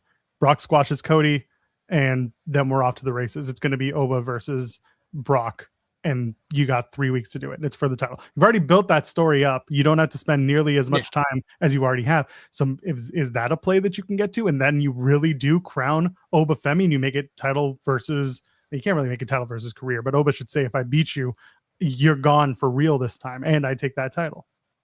I prefer that over I see Alexis Bliss Gamer was the one who said it in the chat, but I've seen this before from other people in like True Hill Heat chat, and I'm just like, that doesn't make too much sense to me. Like, it just doesn't make sense for Oba to not be the guy who beats Brock in what could be his retirement matchup at SummerSlam. It just doesn't make that much sense to me. But I mean, they could go in that direction. WWE has been doing stuff that doesn't make too much sense to me all year, so it wouldn't be that much of a change. But yeah, I could see them going in different direction in that case, or I could see you could do Brock taking the title off of Roman if Roman's going to be in town. Oh, that's the I don't think there's a lot of PTSD around doing Brock and Roman again in any capacity. That's why I'm just like, maybe not. And like, and so I see Kate, saying Brock costs Oba against Dom, and that's something that a lot of people have said. Or why would you bring in Brock for the Night of Champions just to have him do an interference spot? I'm like, you don't know how much the Saudis love Brock Lesnar and how much Brock loves going to Saudi. If there's one place that Brock Lesnar likes other than home and the jet going home, it's Saudi Arabia, because for some reason he just gets treated. Well, no, not for some reason. He gets treated like a king there. And so for that, he's all in. But if they bring him in to do the interference spot at Night of Champions, then it's like, all right, then we're going back to whatever we're doing. Yeah, it really depends on who wins next week with Dom and Oba, because I could see a world where, like Kate is saying in the chat, that Brock comes back, interferes in that matchup to cost Oba the matchup and set up their third match. I could see a world where Oba wins that matchup and goes on to the finals at Night of Champions, and maybe they do him versus Javon, and we'll talk about that, or they do him versus LA Knight, because LA Knight seems to be one of the favorites to win this tournament as well. It really depends on who he would face in the final, to me, of who he would on how they would do that and how they would kind of have either Oba win. If Javon makes it to the finals, then it's clear that Oba should make it to the finals to kind of start their rivalry or continue their rivalry from NXT. That makes more sense to me. Yeah, there is a larger story with Javon having never beaten Oba, right? You could play into that, and at the same time, they don't really cross over those stories as much. This happened in NXT stories, because otherwise you'd know that Oba's lost before. Oba's this lost. Is also true. So that's why I'm like, because last night when Javon won, and we'll talk about that main event in just a minute, but when Javon won, I was like, oh, there's a really cool story from NXT with Oba and Javon, like you were saying. But also, I don't really talk about those when they come up. But they do when they have to, like they've done with Carmelo and Trick on SmackDown. They bring stuff up when they are actually interacting with one another. So I'm sure if that is the finals matchup that is set up, they will bring up their past together, and the fact that Javon has never beaten Oba. Yeah, it would be a fun one. I don't know what to expect, but I see Zenora saying Alvarez is inferred that Brock isn't retiring at SummerSlam. I don't know. My inclination has been that that's the plan, but if he decided, no, I want to stick around, and next Mania I'm going to go to Saudi one last time, and they're going to pay me $1 million, and I'm going to I'm gonna retire again. I'm gonna leave my glove and boots in the ring again. I'm gonna do it back-to-back Manias. Said it once, said it again. If there's one place he loves that's not the jet going home or his home itself, it is the Kingdom of Saudi Arabia. He's just treated a certain way there. I can't explain it, but you see it. The main event from Monday Night Raw, and we'll talk about the rest of the stuff. Seth Rollins does not win the Fatal 4-Way, as many people had kind of expected. Instead, Javon Evans gets the pin, and he beats Talatonga and Ricky Saints, and Seth Rollins, as mentioned. Javon Evans moving on to the next round of the King of the Ring, and I think that this was not only a good decision, but also the shock was worthwhile, because Rollins kind of came in and he's like, once he said the what do you call it? The vision. They're in my rear view. I'm like, oh no, they're not. Oh man, this is the only thing that irritated me from the main event. Like, you've been pushing this the whole show, and I was like, he's not done with the vision. They're pushing this way too hard. He's not done with the vision. But even knowing that made me groan as soon as Austin Theory pulls the referee out of the ring off the count. Did you look at Austin Theory's face when he pulled the referee off? You just kind of like gave him a hi. I was like, oh, so bad. There was no, he was too happy to be there. It was very funny.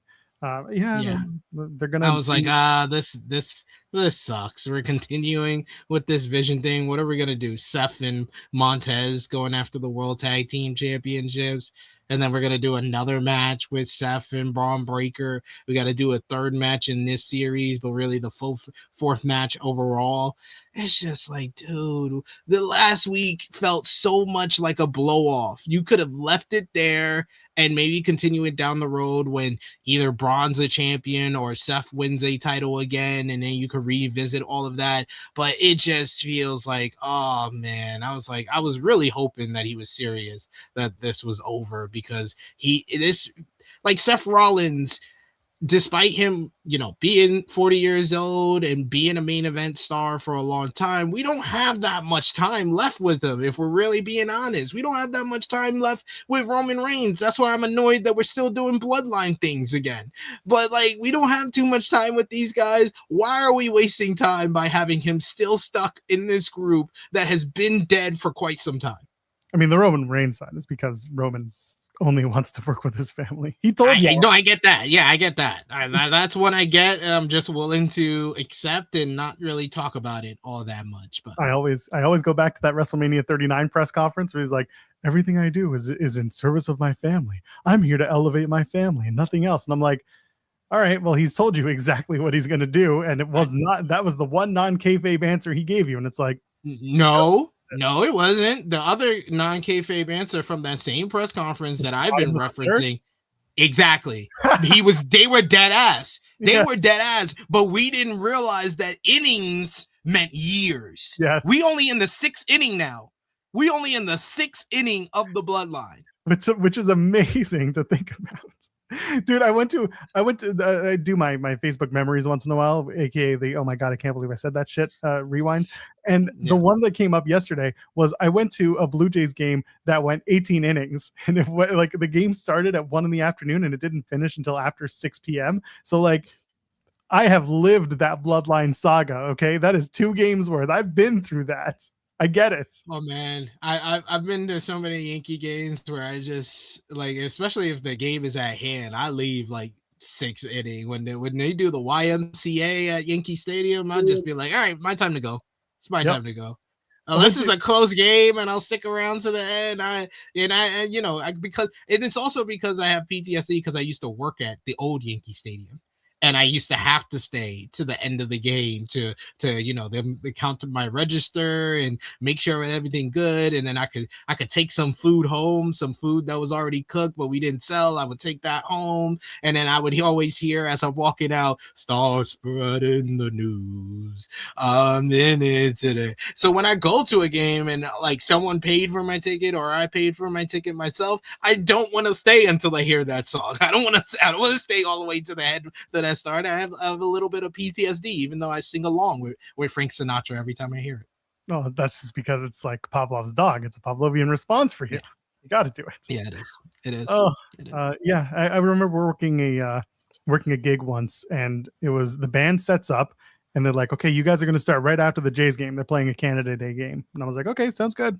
That game also went 18 innings, and we ended up, instead of playing 3 sets of 45 minutes, we played 1 35-minute set because they're like, okay, the next band's going to be here, so why don't you just go ahead and play? And we're like, you still paying us? Like, yeah, we can't really do much. They wanted to watch the game. We got to pay you. And I'm like, this is the best gig ever. So sometimes the baseball gods giveth and the baseball gods taketh away. This was one time where they absolutely gave it. Although I didn't really care much for the band I was working with at the time, but whatever, got my money. And then I went on to the next one. Sounds good. Yeah. Who's going to win the other side of this? So Jey Uso, LA Knight. Yeah. Royce Keys and Finn Balor. That's the other 4-way on SmackDown.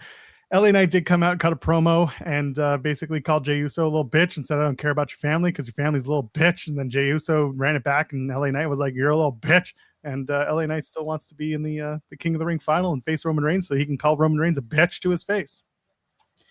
This was one of LA Knight's best promos of the year so far. Him saying, if I face and when I face Jey Uso, I face Roman Reigns, you're gonna have Jacob Heimer Smith. His name is my name too. That was like, very good. He had done that before.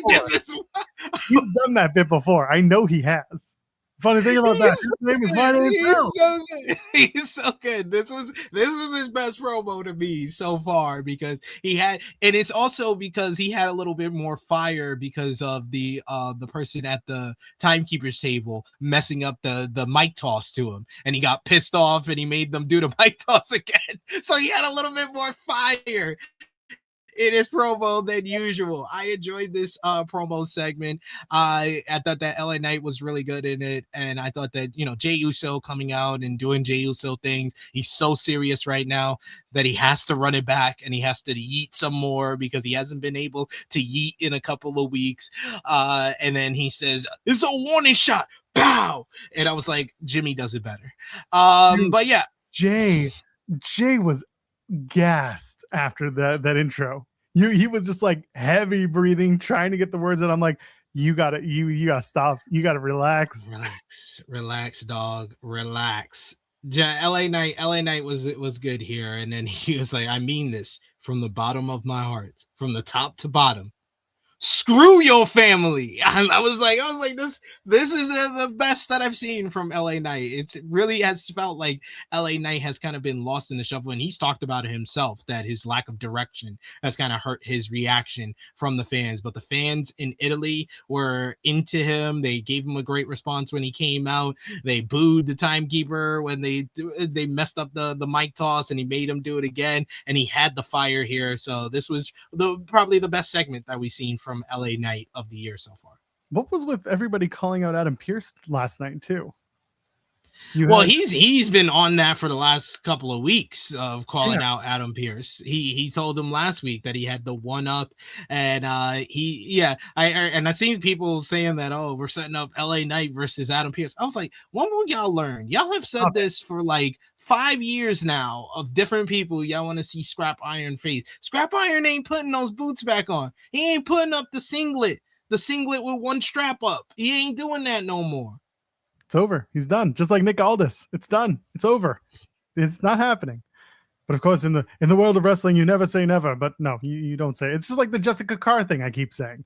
Everyone's just like, oh, this all ends with Becky Lynch versus Jessica Carr. It's like, yes, it should in the conventional storytelling. It should. But WWE is like, no, our referees don't wrestle. You see what happens when they do? Invasion 2001. That's a good point. They also weren't trained wrestlers or in good shape. Yeah. But like, Jessica Carr can wrestle. We know this. She was indie talent. She did stuff for Evolve under a hood. Like, they're not going to do anything with that. It was just more like she worked because she wanted to work. But like, there's no story with Becky and Jessica Carr unless they finally decide like, oh, we're going to let the referee wrestle. But then afterwards, what happens? What happens to Jessica Carr? She can't be an impartial referee. She's shown bias at that point because she wrestled a talent, and she's not going to become a full-time wrestler. So what is the story of Jessica Carr? It should just be a contentious relationship. It should be the Nature Boy and Ric Flair, Nature Boy and Lil Nate type of mentality where the referee is either in the pocket or opposing to the superstar. That's fine. You can do that. But I need people to stop trying to make this into a match, and I need WWE's booking to try to stop making it look like there's a match incoming.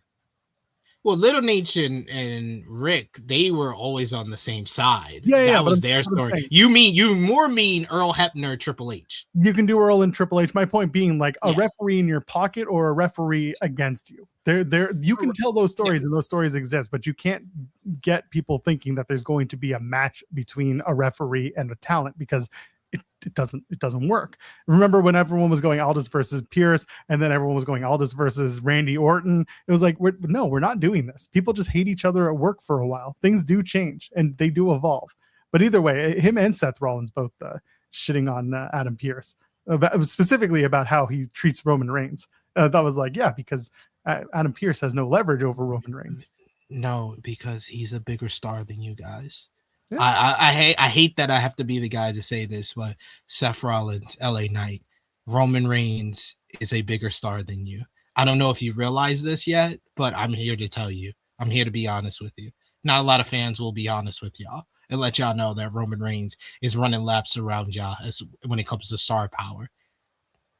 It's true.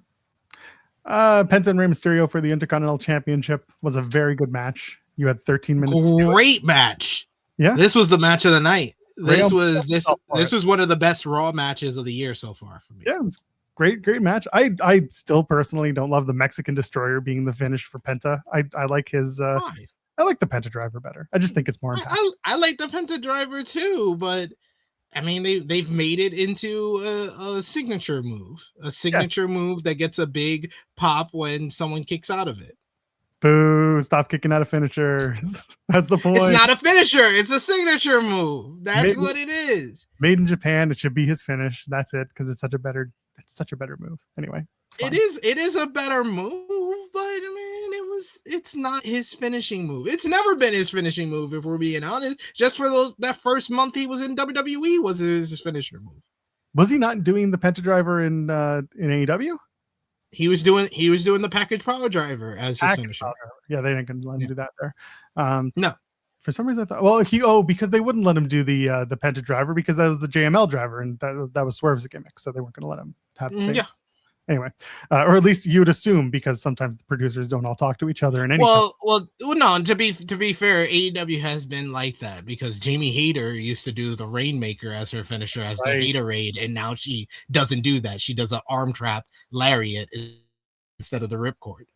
That is fair. Yeah, nobody talks to anybody is really my point in any company. Everyone just goes. This is true. I mean, we just saw this at Clash in Italy with 4,000 foot on rope spots. Was it really was it really that many? I only counted it for those 2 matches where it mattered. Then those are the ESPN matches. Did it happen? Well, they did it too in the Jade Cargo and Rhea Ripley matchup, and then that was the finish of Cody Rhodes and Gunther. Yeah, but that's one too many times. Okay, so I understand that, but I will push back that at least in the match with the women, that was part of the story of the match. It was turnabout is fair play. You had someone they botched it. You. Yeah, listen, B-Fab fucked up. I get it. Let's go back and just talk about what was supposed to have happened if she had gotten. No. I live in reality. I don't live in hypotheticals, sir. But my point of it being is that it was the idea that someone helped you on your side, and then Rhea got help and turnabout is fair play.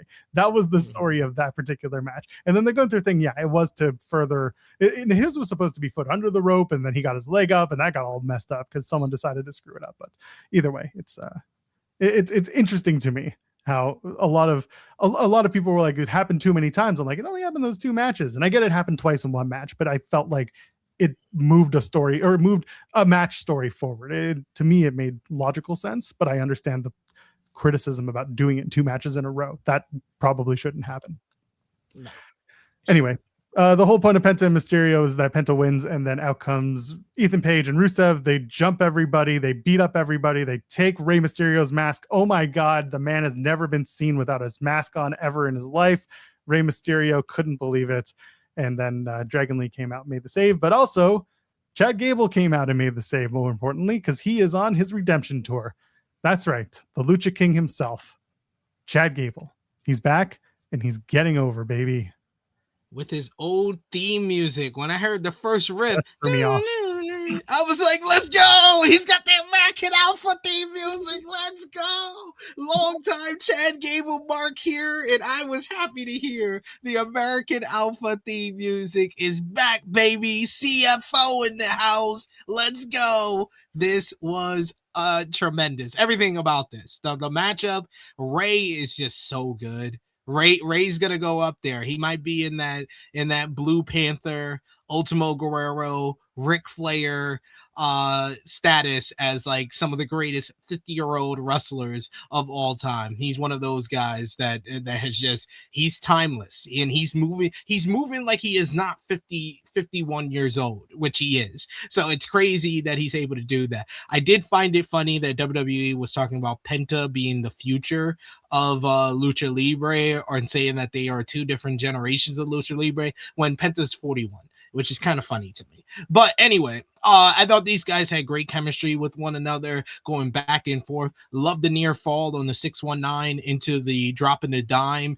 Great near fall there. I like Penta in the end, just getting his knees up after the second 619 in the frog splash attempt, and then hitting the Mexican Destroyer to pick up the victory. They worked so well together. Bunch of great spots, and the crowd was into every single minute of it, and really elevated this matchup to me being one of the best Raw matches of the year, up there with like Punk versus Finn Balor in Ireland, and this was right up there with that, and last week with Seth Rollins and Braun Breaker in Italy.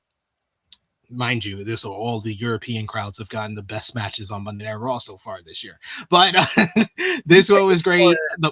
The post match with Ethan Page and Rusev makes a lot of sense with those guys trying to go after the Intercontinental Championship, disrespecting Mexico. You get Dragon Lee comes out, but the numbers get the better of him, and then it's Chad Gable who had the segments early on in the show where he apologized to Penta, who said that he understands, but he says if you really want to make amends with the Lucha Libre, you know who you need to talk to. I'm talking about Rey Mysterio, and I like the fact that all of these backstage segments they're doing with Chad Gable is leading into the next one, where Phoenix led into the Penta one led into the Rey Mysterio and Dragon Lee one, and then Rey at the end telling him, you don't have to apologize to me. I saw your match versus match matchup, and that was pure Lucha Libre. You have shown that you understand the culture now, so we forgive you. But he was like, I think if you really look back, you have said some things that you probably regret way before you put on the mask. So it sounds like we're getting a Chad Gable Alpha Academy reunion pretty soon, maybe on next week's Monday Night Raw. That would be interesting to watch unfold. But it just feels with the post match that they had with Paris crowd going nuts for Chad Gable. I said, I know you commented on my post on social media where I was like, you just attack Jey Uso, get Jey Uso up out of here. You put him in the Fatal 4-Way on Friday, the final first round matchup of the King of the Ring tournament. You have Chad Gable win that. He beats Javon Evans. He beats Oba Femi in the final at King of the Ring, or Dominic Mysterio in the final at King of the Ring. And you do Chad Gable, Roman Reigns, World Heavyweight Championship matchup. Not only does it make sense for the momentum that he has, but it makes sense because SummerSlam is in his home state. He is from Minnesota. So it makes all the world of sense to me. Chad Gable, you go all the way with this. You push this to the absolute max and you have him headline SummerSlam. Like, if I had to pen, that's what I would do. I know that is not what WWE is going to do, but that is what I would do. I think you're more likely to get Chad Gable walking into SummerSlam with the U.S. or Intercontinental title. Probably the U.S. title, to be honest. I think he challenges Penta for the Intercontinental title. Does he beat Penta? Yeah, I would do that. Okay, you can do that. So you mentioned that Gable, he's got more people to apologize to. Yeah, it's definitely the alphas, the alpha babes. So you've got a few different options here. I don't think that Chad Gable should be turning heel out of this because he just came back from being a heel. This is a redemption story. Does he either make up with the alphas and then the creeds are going to have to take out Chad Gable? Or do you turn the alphas? Do you turn Otis and Tozawa and make them the heels going up against their former master? You missed the peak on that. You missed the peak on that. They didn't even feud with him after they turned on. After they turned on, they did it on a random episode of Monday Night Raw, and they just forgot about it afterwards. And no, I'm not saying Chad Gable wins the King of the Ring and faces Gunther. That is just them reverting back to what they know. And yes, you could say, oh, the story writes itself, but it's not the same thing as Chad Gable versus Roman Reigns. I am saying Chad Gable needs to be mixing it up with the main event picture guys. Gunther hasn't even broke that ceiling of the Roman Reigns, Cody Rhodes, CM Punks of the world. Those guys are on another level than what it would be with Chad Gable just challenging Gunther. That does nothing for him. That's just him doing on a bigger platform the Intercontinental title feud he did 2 years ago. That does not do anything to establish Chad Gable as a main event star. Feuding with Roman Reigns and challenging Roman Reigns for the World Heavyweight Championship, that does that. That is the point of what I'm saying. I'm not just saying, oh, Chad Gable goes for a world title. No, I'm saying Chad Gable goes against the number one guy in the company. There is a difference between Chad Gable versus Roman Reigns and Chad Gable versus Gunther. We all have fans have to realize that. I wouldn't be surprised to see the alphas turn the Otis and Tozawa. I wouldn't be surprised. Maxine turns to the dark side. Like I said, I can't predict the freaking WWE booking here. You're probably right. Now, here's the other line of thinking that I have because I'm an absolute idiot. Could you imagine this story if this was 2018, 2017? And they send Hulk Hogan around to every single member of the Black roster. And he tries to do this apology tour. I can only do this with you. this is just art imitating life, Yes. but just with Chad Gable and Mexicans. Yes. This is what we wanted for Hulk, but he said no. You see, Chad Gable is a real American. That's right. He's fighting for the rights of every man. Well, Mexican. did Alex say this? That rules. Oh God, that's amazing. This is how they wish New Day responded to Hogan. It's just part of me that's like, what if, man? What if they had done this game? What if this could have happened? This all leads to what? Hogan versus Booker T. Like, what are we doing? Oh God. Winner gets the NXT color commentator job. Oh my God, what are we doing? Oh, we have the dumbest show in the world. Sol Ruka defends against Lyra Valkyria. She keeps her title. This is a good match. Good match. Camera getting the finish wrong was quite indicative of them not trusting Sol Ruka being able to do the move he can't do. No, they just have no faith in Soul, so they just will go to the camera that you can't see it at. I mean, in You fairness, can't see it. giving her good reason not to really feel. But this was the best one, and Yeah, they messed it up. They don't know that because that match that move is up to chance every time. Listen, I hate that I have to do this with Sol Ruka, but it's like you got to have the move that you're going to hit, and you need to gain the trust. And it's good if she got it this time. I hope she gets it the next time and the time after that. It is building that trust so that production's like, all right, she's got it. Let's get the right shot. And they got it in the replay, but in the time I was like, oh, you went to that shot because you knew. But that's yeah. But it was a good match between Sol Ruka and Lyra Valkyria, and they played up the part that, you know, Lyra hasn't been able to get an Intercontinental title match because she lost to Becky, and the stipulation was as long as Becky's champ, I can't have a title shot, and Becky's been champ a bunch, so Lyra's like, well, even though Becky lost it twice. Yeah, exactly, but not fast enough to Lyra Valkyria get in the win column. So this time she's like, fuck this, I'm going over there and getting my shot now. Becky, AJ Lee got a 2-month reign, and Maxine Dupree got a 2-month reign. That's right. But she was busy trying to get the tag titles. So to be fair, here we are. It was a good match. I don't know if you have any other thoughts about it. Yeah, it was a good match. They worked well with each other. Lyra Valkyria, another reminder that she's one of the most reliable and well-versed female stars in WWE when it comes to like bell to bell in ring action. She always delivers. I want to see more for Lyra in the future, but you know, I'm not going to hold my breath in that regards. But yeah, Lyra performed well. Soul had a good showing, probably her best matchup on the main roster so far. This or the Liv Morgan matchup. Speaking of Liv Morgan, she advances in the Queen of the Ring tournament on her birthday. Giant ass banner from the crowd saying "Happy Birthday, Liv." And I was like, "Do they spell Liv right?" Doesn't matter. The French can spell what they want. Alexa but Bliss, you didn't talk about the most important part, Joel. You know what that is? The entrance. Trouble, that's me. Cherry lips and bad energy. Say it once, say it twice, and I'll give it to you all night. I'll be your bad advice. I'm just waiting for the jazz remix of the song because you keep doing it like a swing. You're snapping your fingers. That's me. Cherry lips and bad energy. Say it once, say it twice, and I'll give it to you all night.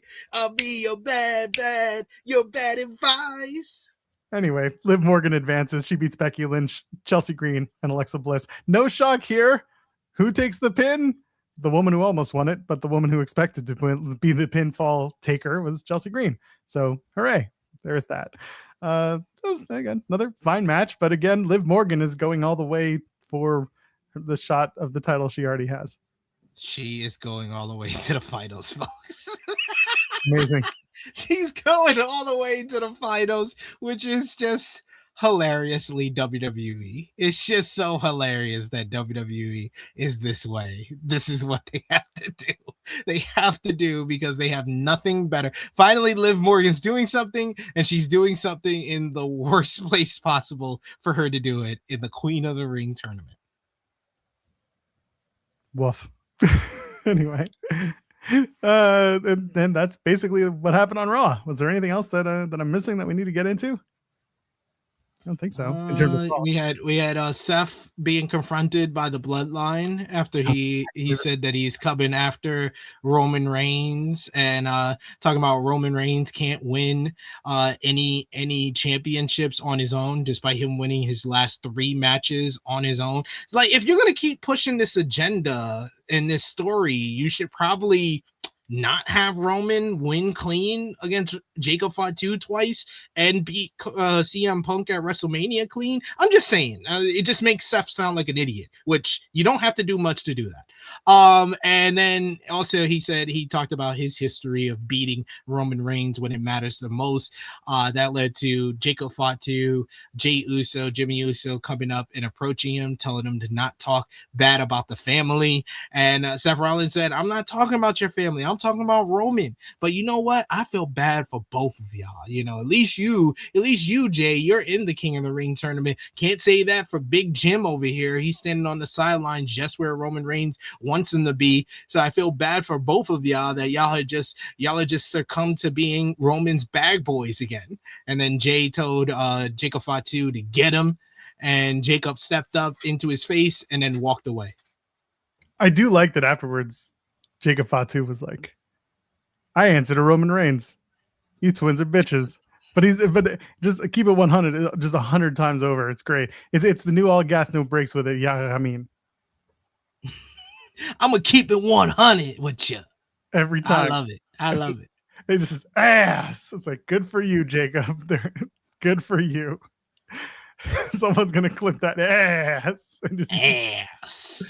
Anyway, put it in the group chat, right?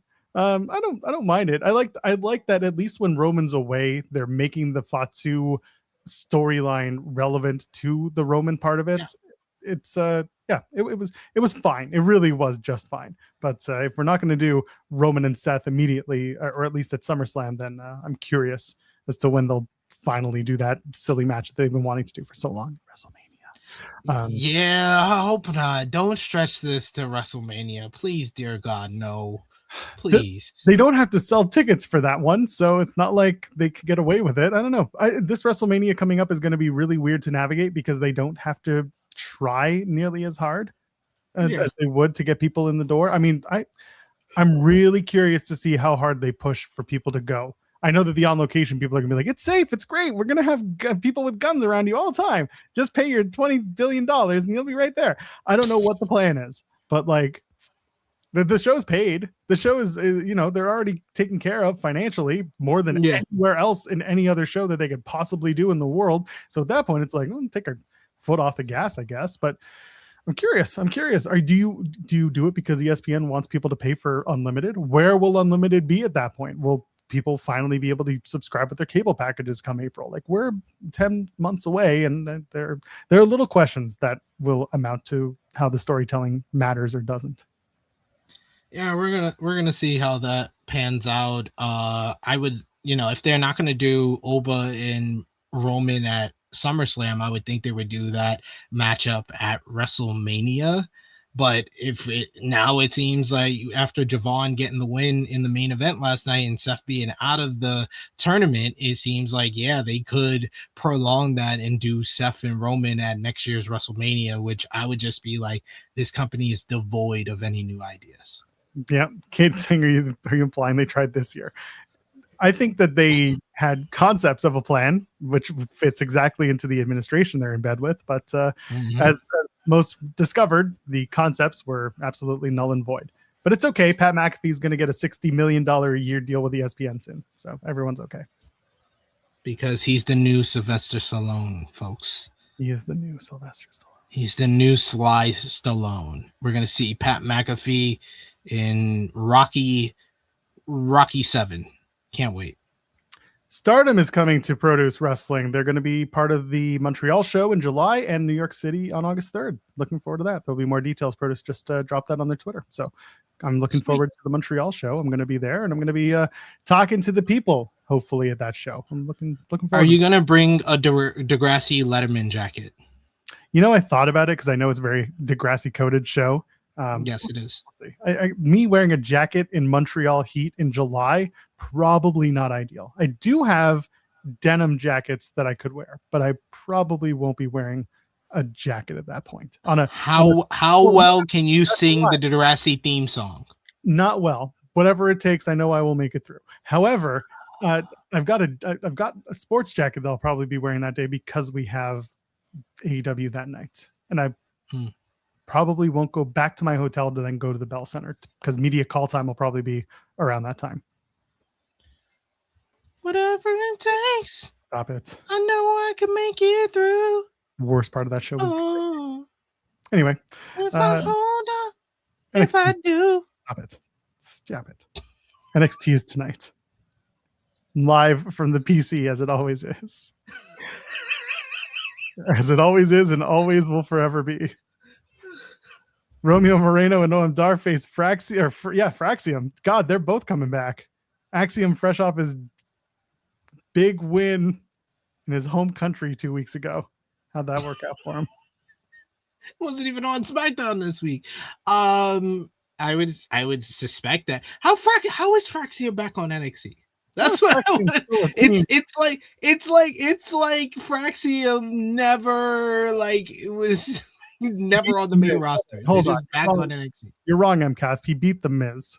Yeah, he beat the Miz. Yeah, everyone beats the Miz. Well, but I'm gonna go with Fraxium to get the win because Romeo Moreno never wins. Well, he won that one time.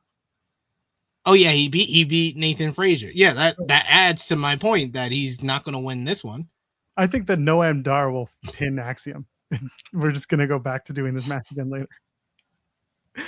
The Mr. NXT pageant will be happening. Shiloh Hill. Oh, this is what I'm here for. Let's go. This is the main event. Who are the three judges? One of them is Kit Wilson. The other one is Kit Wilson, Aaron Rorick, and a comedian.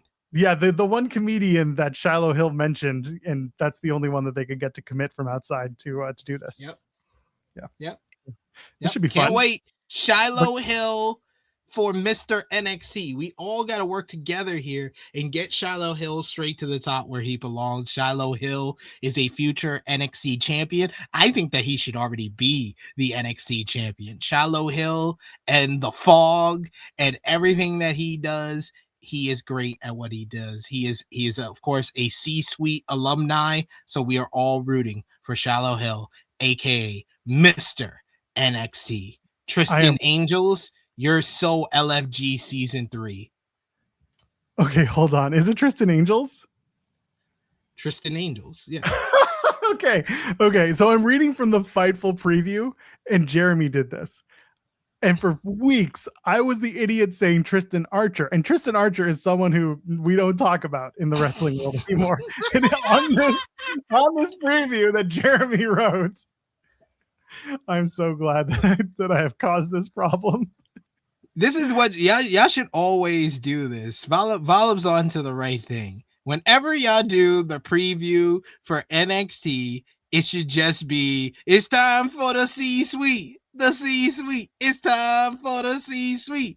The C-suite. It's time for the C-suite. The C-suite. It's time for the C-suite. Where we watch C-level WWE shows in the C-suite. Yeah, but the problem with that is I don't do Tuesday shows. Oh yeah, that's right.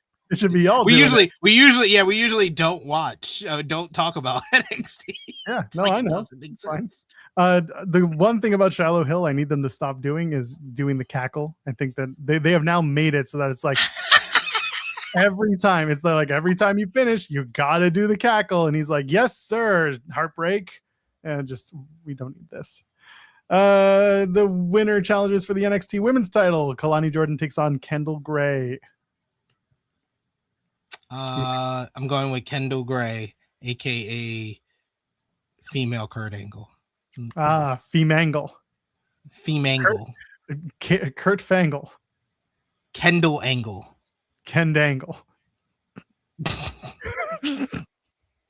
The Gray Angle. Anyway, 90 degrees. The winner challenges for the NXT Championship. Mason Rook takes on Naraku. This should be fun. I'm looking forward to this one because these are two dudes who are newer to the NXT product, and I want to see how they work in the style that they bring into what they're expected to do on an NXT show. This could either be really, really good or really, really bad. This is gonna be great. It's Naraku, former IWGP Heavyweight Champion. If you are a fan of New Japan Pro Wrestling, you know who we're rooting for, Mason Rook. How dare you? Oh no, I'm going with Naraku. Naraku's got more of the story in connection to Tony D'Angelo. They have to put a big time main event because they're going head to head with Forbidden Door. So it has to be Naraku. Yeah, this match is going to be a DQ finish, and it's going to become a 3-way for the title. Great American. Right. Yeah. Right. And then finally, for the Women's North American Championship, Tatum Paxley takes on Zarya. I wouldn't be surprised if this was the main event or the Mason Rook Naraku. And if it is Mason Rook and Naraku for the main event, then oh shit, we won't be talking about NXT tomorrow. That's awesome.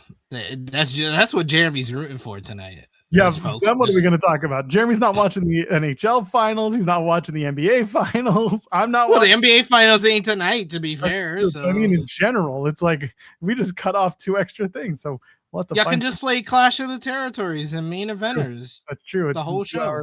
2-hour booking spree. That's true. Yeah, just we'll talk about Dynamite. We'll preview Dynamite for 2 hours. We'll invite Tony. We want Tony to be on the show to play Clash of the Territories with us. That is true. That's the one. He's always going to try to spin to get himself. It'd be very funny if we got him.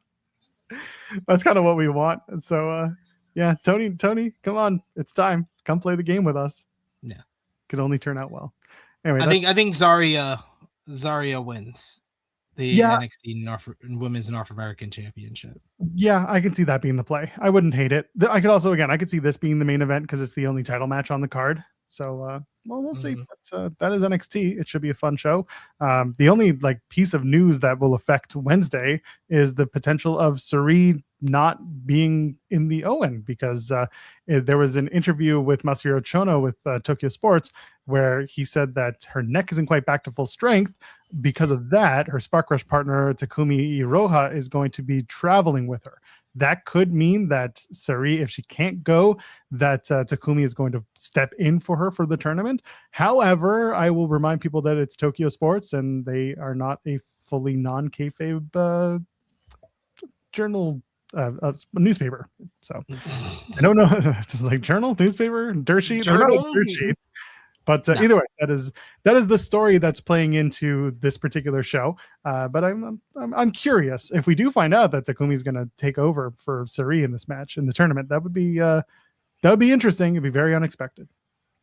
Yeah, it would be. It would. I feel for Suri because this was a big opportunity on probably the biggest show she's been on since her time in NXT, and she's been one of the key faces of Joshi wrestling in Japan and one of the best in the world over the last couple of years since leaving NXT. So I wanted to see her in the Owen Hart Cup. I wanted to see her possibly even make it all the way to the finals of the tournament because I think a dream match between Mercedes and Suri would be amazing to watch, and it would fit the Forbidden Door theme as well. But it kind of feels like this was kind of a foreshadowing that we're going to get Takumi Oraha in this matchup in her place, which I could still see her beating Sky Blue, but then it would set up probably Athena to win out in the semifinals, and then we're getting Athena Mercedes too, which I'm all down for as well. Yeah, well, we'll find out what happens come Wednesday, but that was kind of one of the bigger stories that's dropped in the last 24 hours. So we'll see where it goes. Yeah, Iroha. That's what I said, right? Yeah, I said Iroha. Iroha. Yeah, Takumi Iroha. Anyway, we will be Volop saying it's a great way to get Takumi on TV, which is a very good point as well. People who are not necessarily aware of Joshi wrestling outside of maybe the stars that have come in, those who didn't really know much about Hazuki got a good look at what she does in the match with Persephone on Saturday. So there's good stuff. For what it's worth, AEW is still promoting Suri for the match tomorrow. Yeah, they're going to do that until they find out whether or not she can. Like I said, they're not going to know for sure until she gets there either today or tomorrow, and they have their doctors check her out. Yeah, exactly. So regardless, it'll be what it'll be. It is what it is, Izzy Dame, and she'll probably be on tonight's show as well. So go watch whatever you're going to watch tonight. SP3, do we have anything left other than your moment of Monday? Your moment of Monday.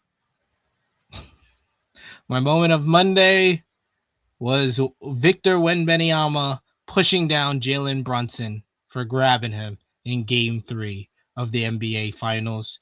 And if you're talking about wrestling related, it was Chad Gable coming out and get the biggest pop of the night in his return to Monday Night Raw. My moment of Monday was either watching Danhausen show up literally everywhere in Madison Square Garden. For some reason, he wasn't playing the organ, but he should have. And on Monday Night Raw, my moment of Monday was probably LA Knight saying, "Your family's a bunch of bitches." Where's the lie? What did we accomplish today? We accomplished a lot. We read my tweet from February 28th, and we found out that a lot of people were being very silly and incorrect about their assessment of Danhausen being in WWE. We talked about a really good episode of Monday Night Raw, which I have said all of 3 times in 2026. So it is an accomplishment when they have a good episode at this point. And of course, we played Clash of the Territories and main eventers with Jeremy, and we had a run-in from Cam, who teased something that Joel has to tell me when we're done with this show. We'll see. We're back tomorrow. It's myself and Jeremy, unless the sky falls and I don't know. One of these days I'll get a Tuesday off because I'm also on next Tuesday to replace SP3 for the week. I don't know about that. Oh, okay. Some things get moved around. All right, we'll see. We'll talk about it. Regardless, go leave a thumbs up on the way out. Go enjoy your day. I hope it's a good one. And for SP3, you know who he is because I said his name. You know who I am because it's on the screen. Ladies, gentlemen, friends beyond the binary. We'll see you in the next one. Cheers.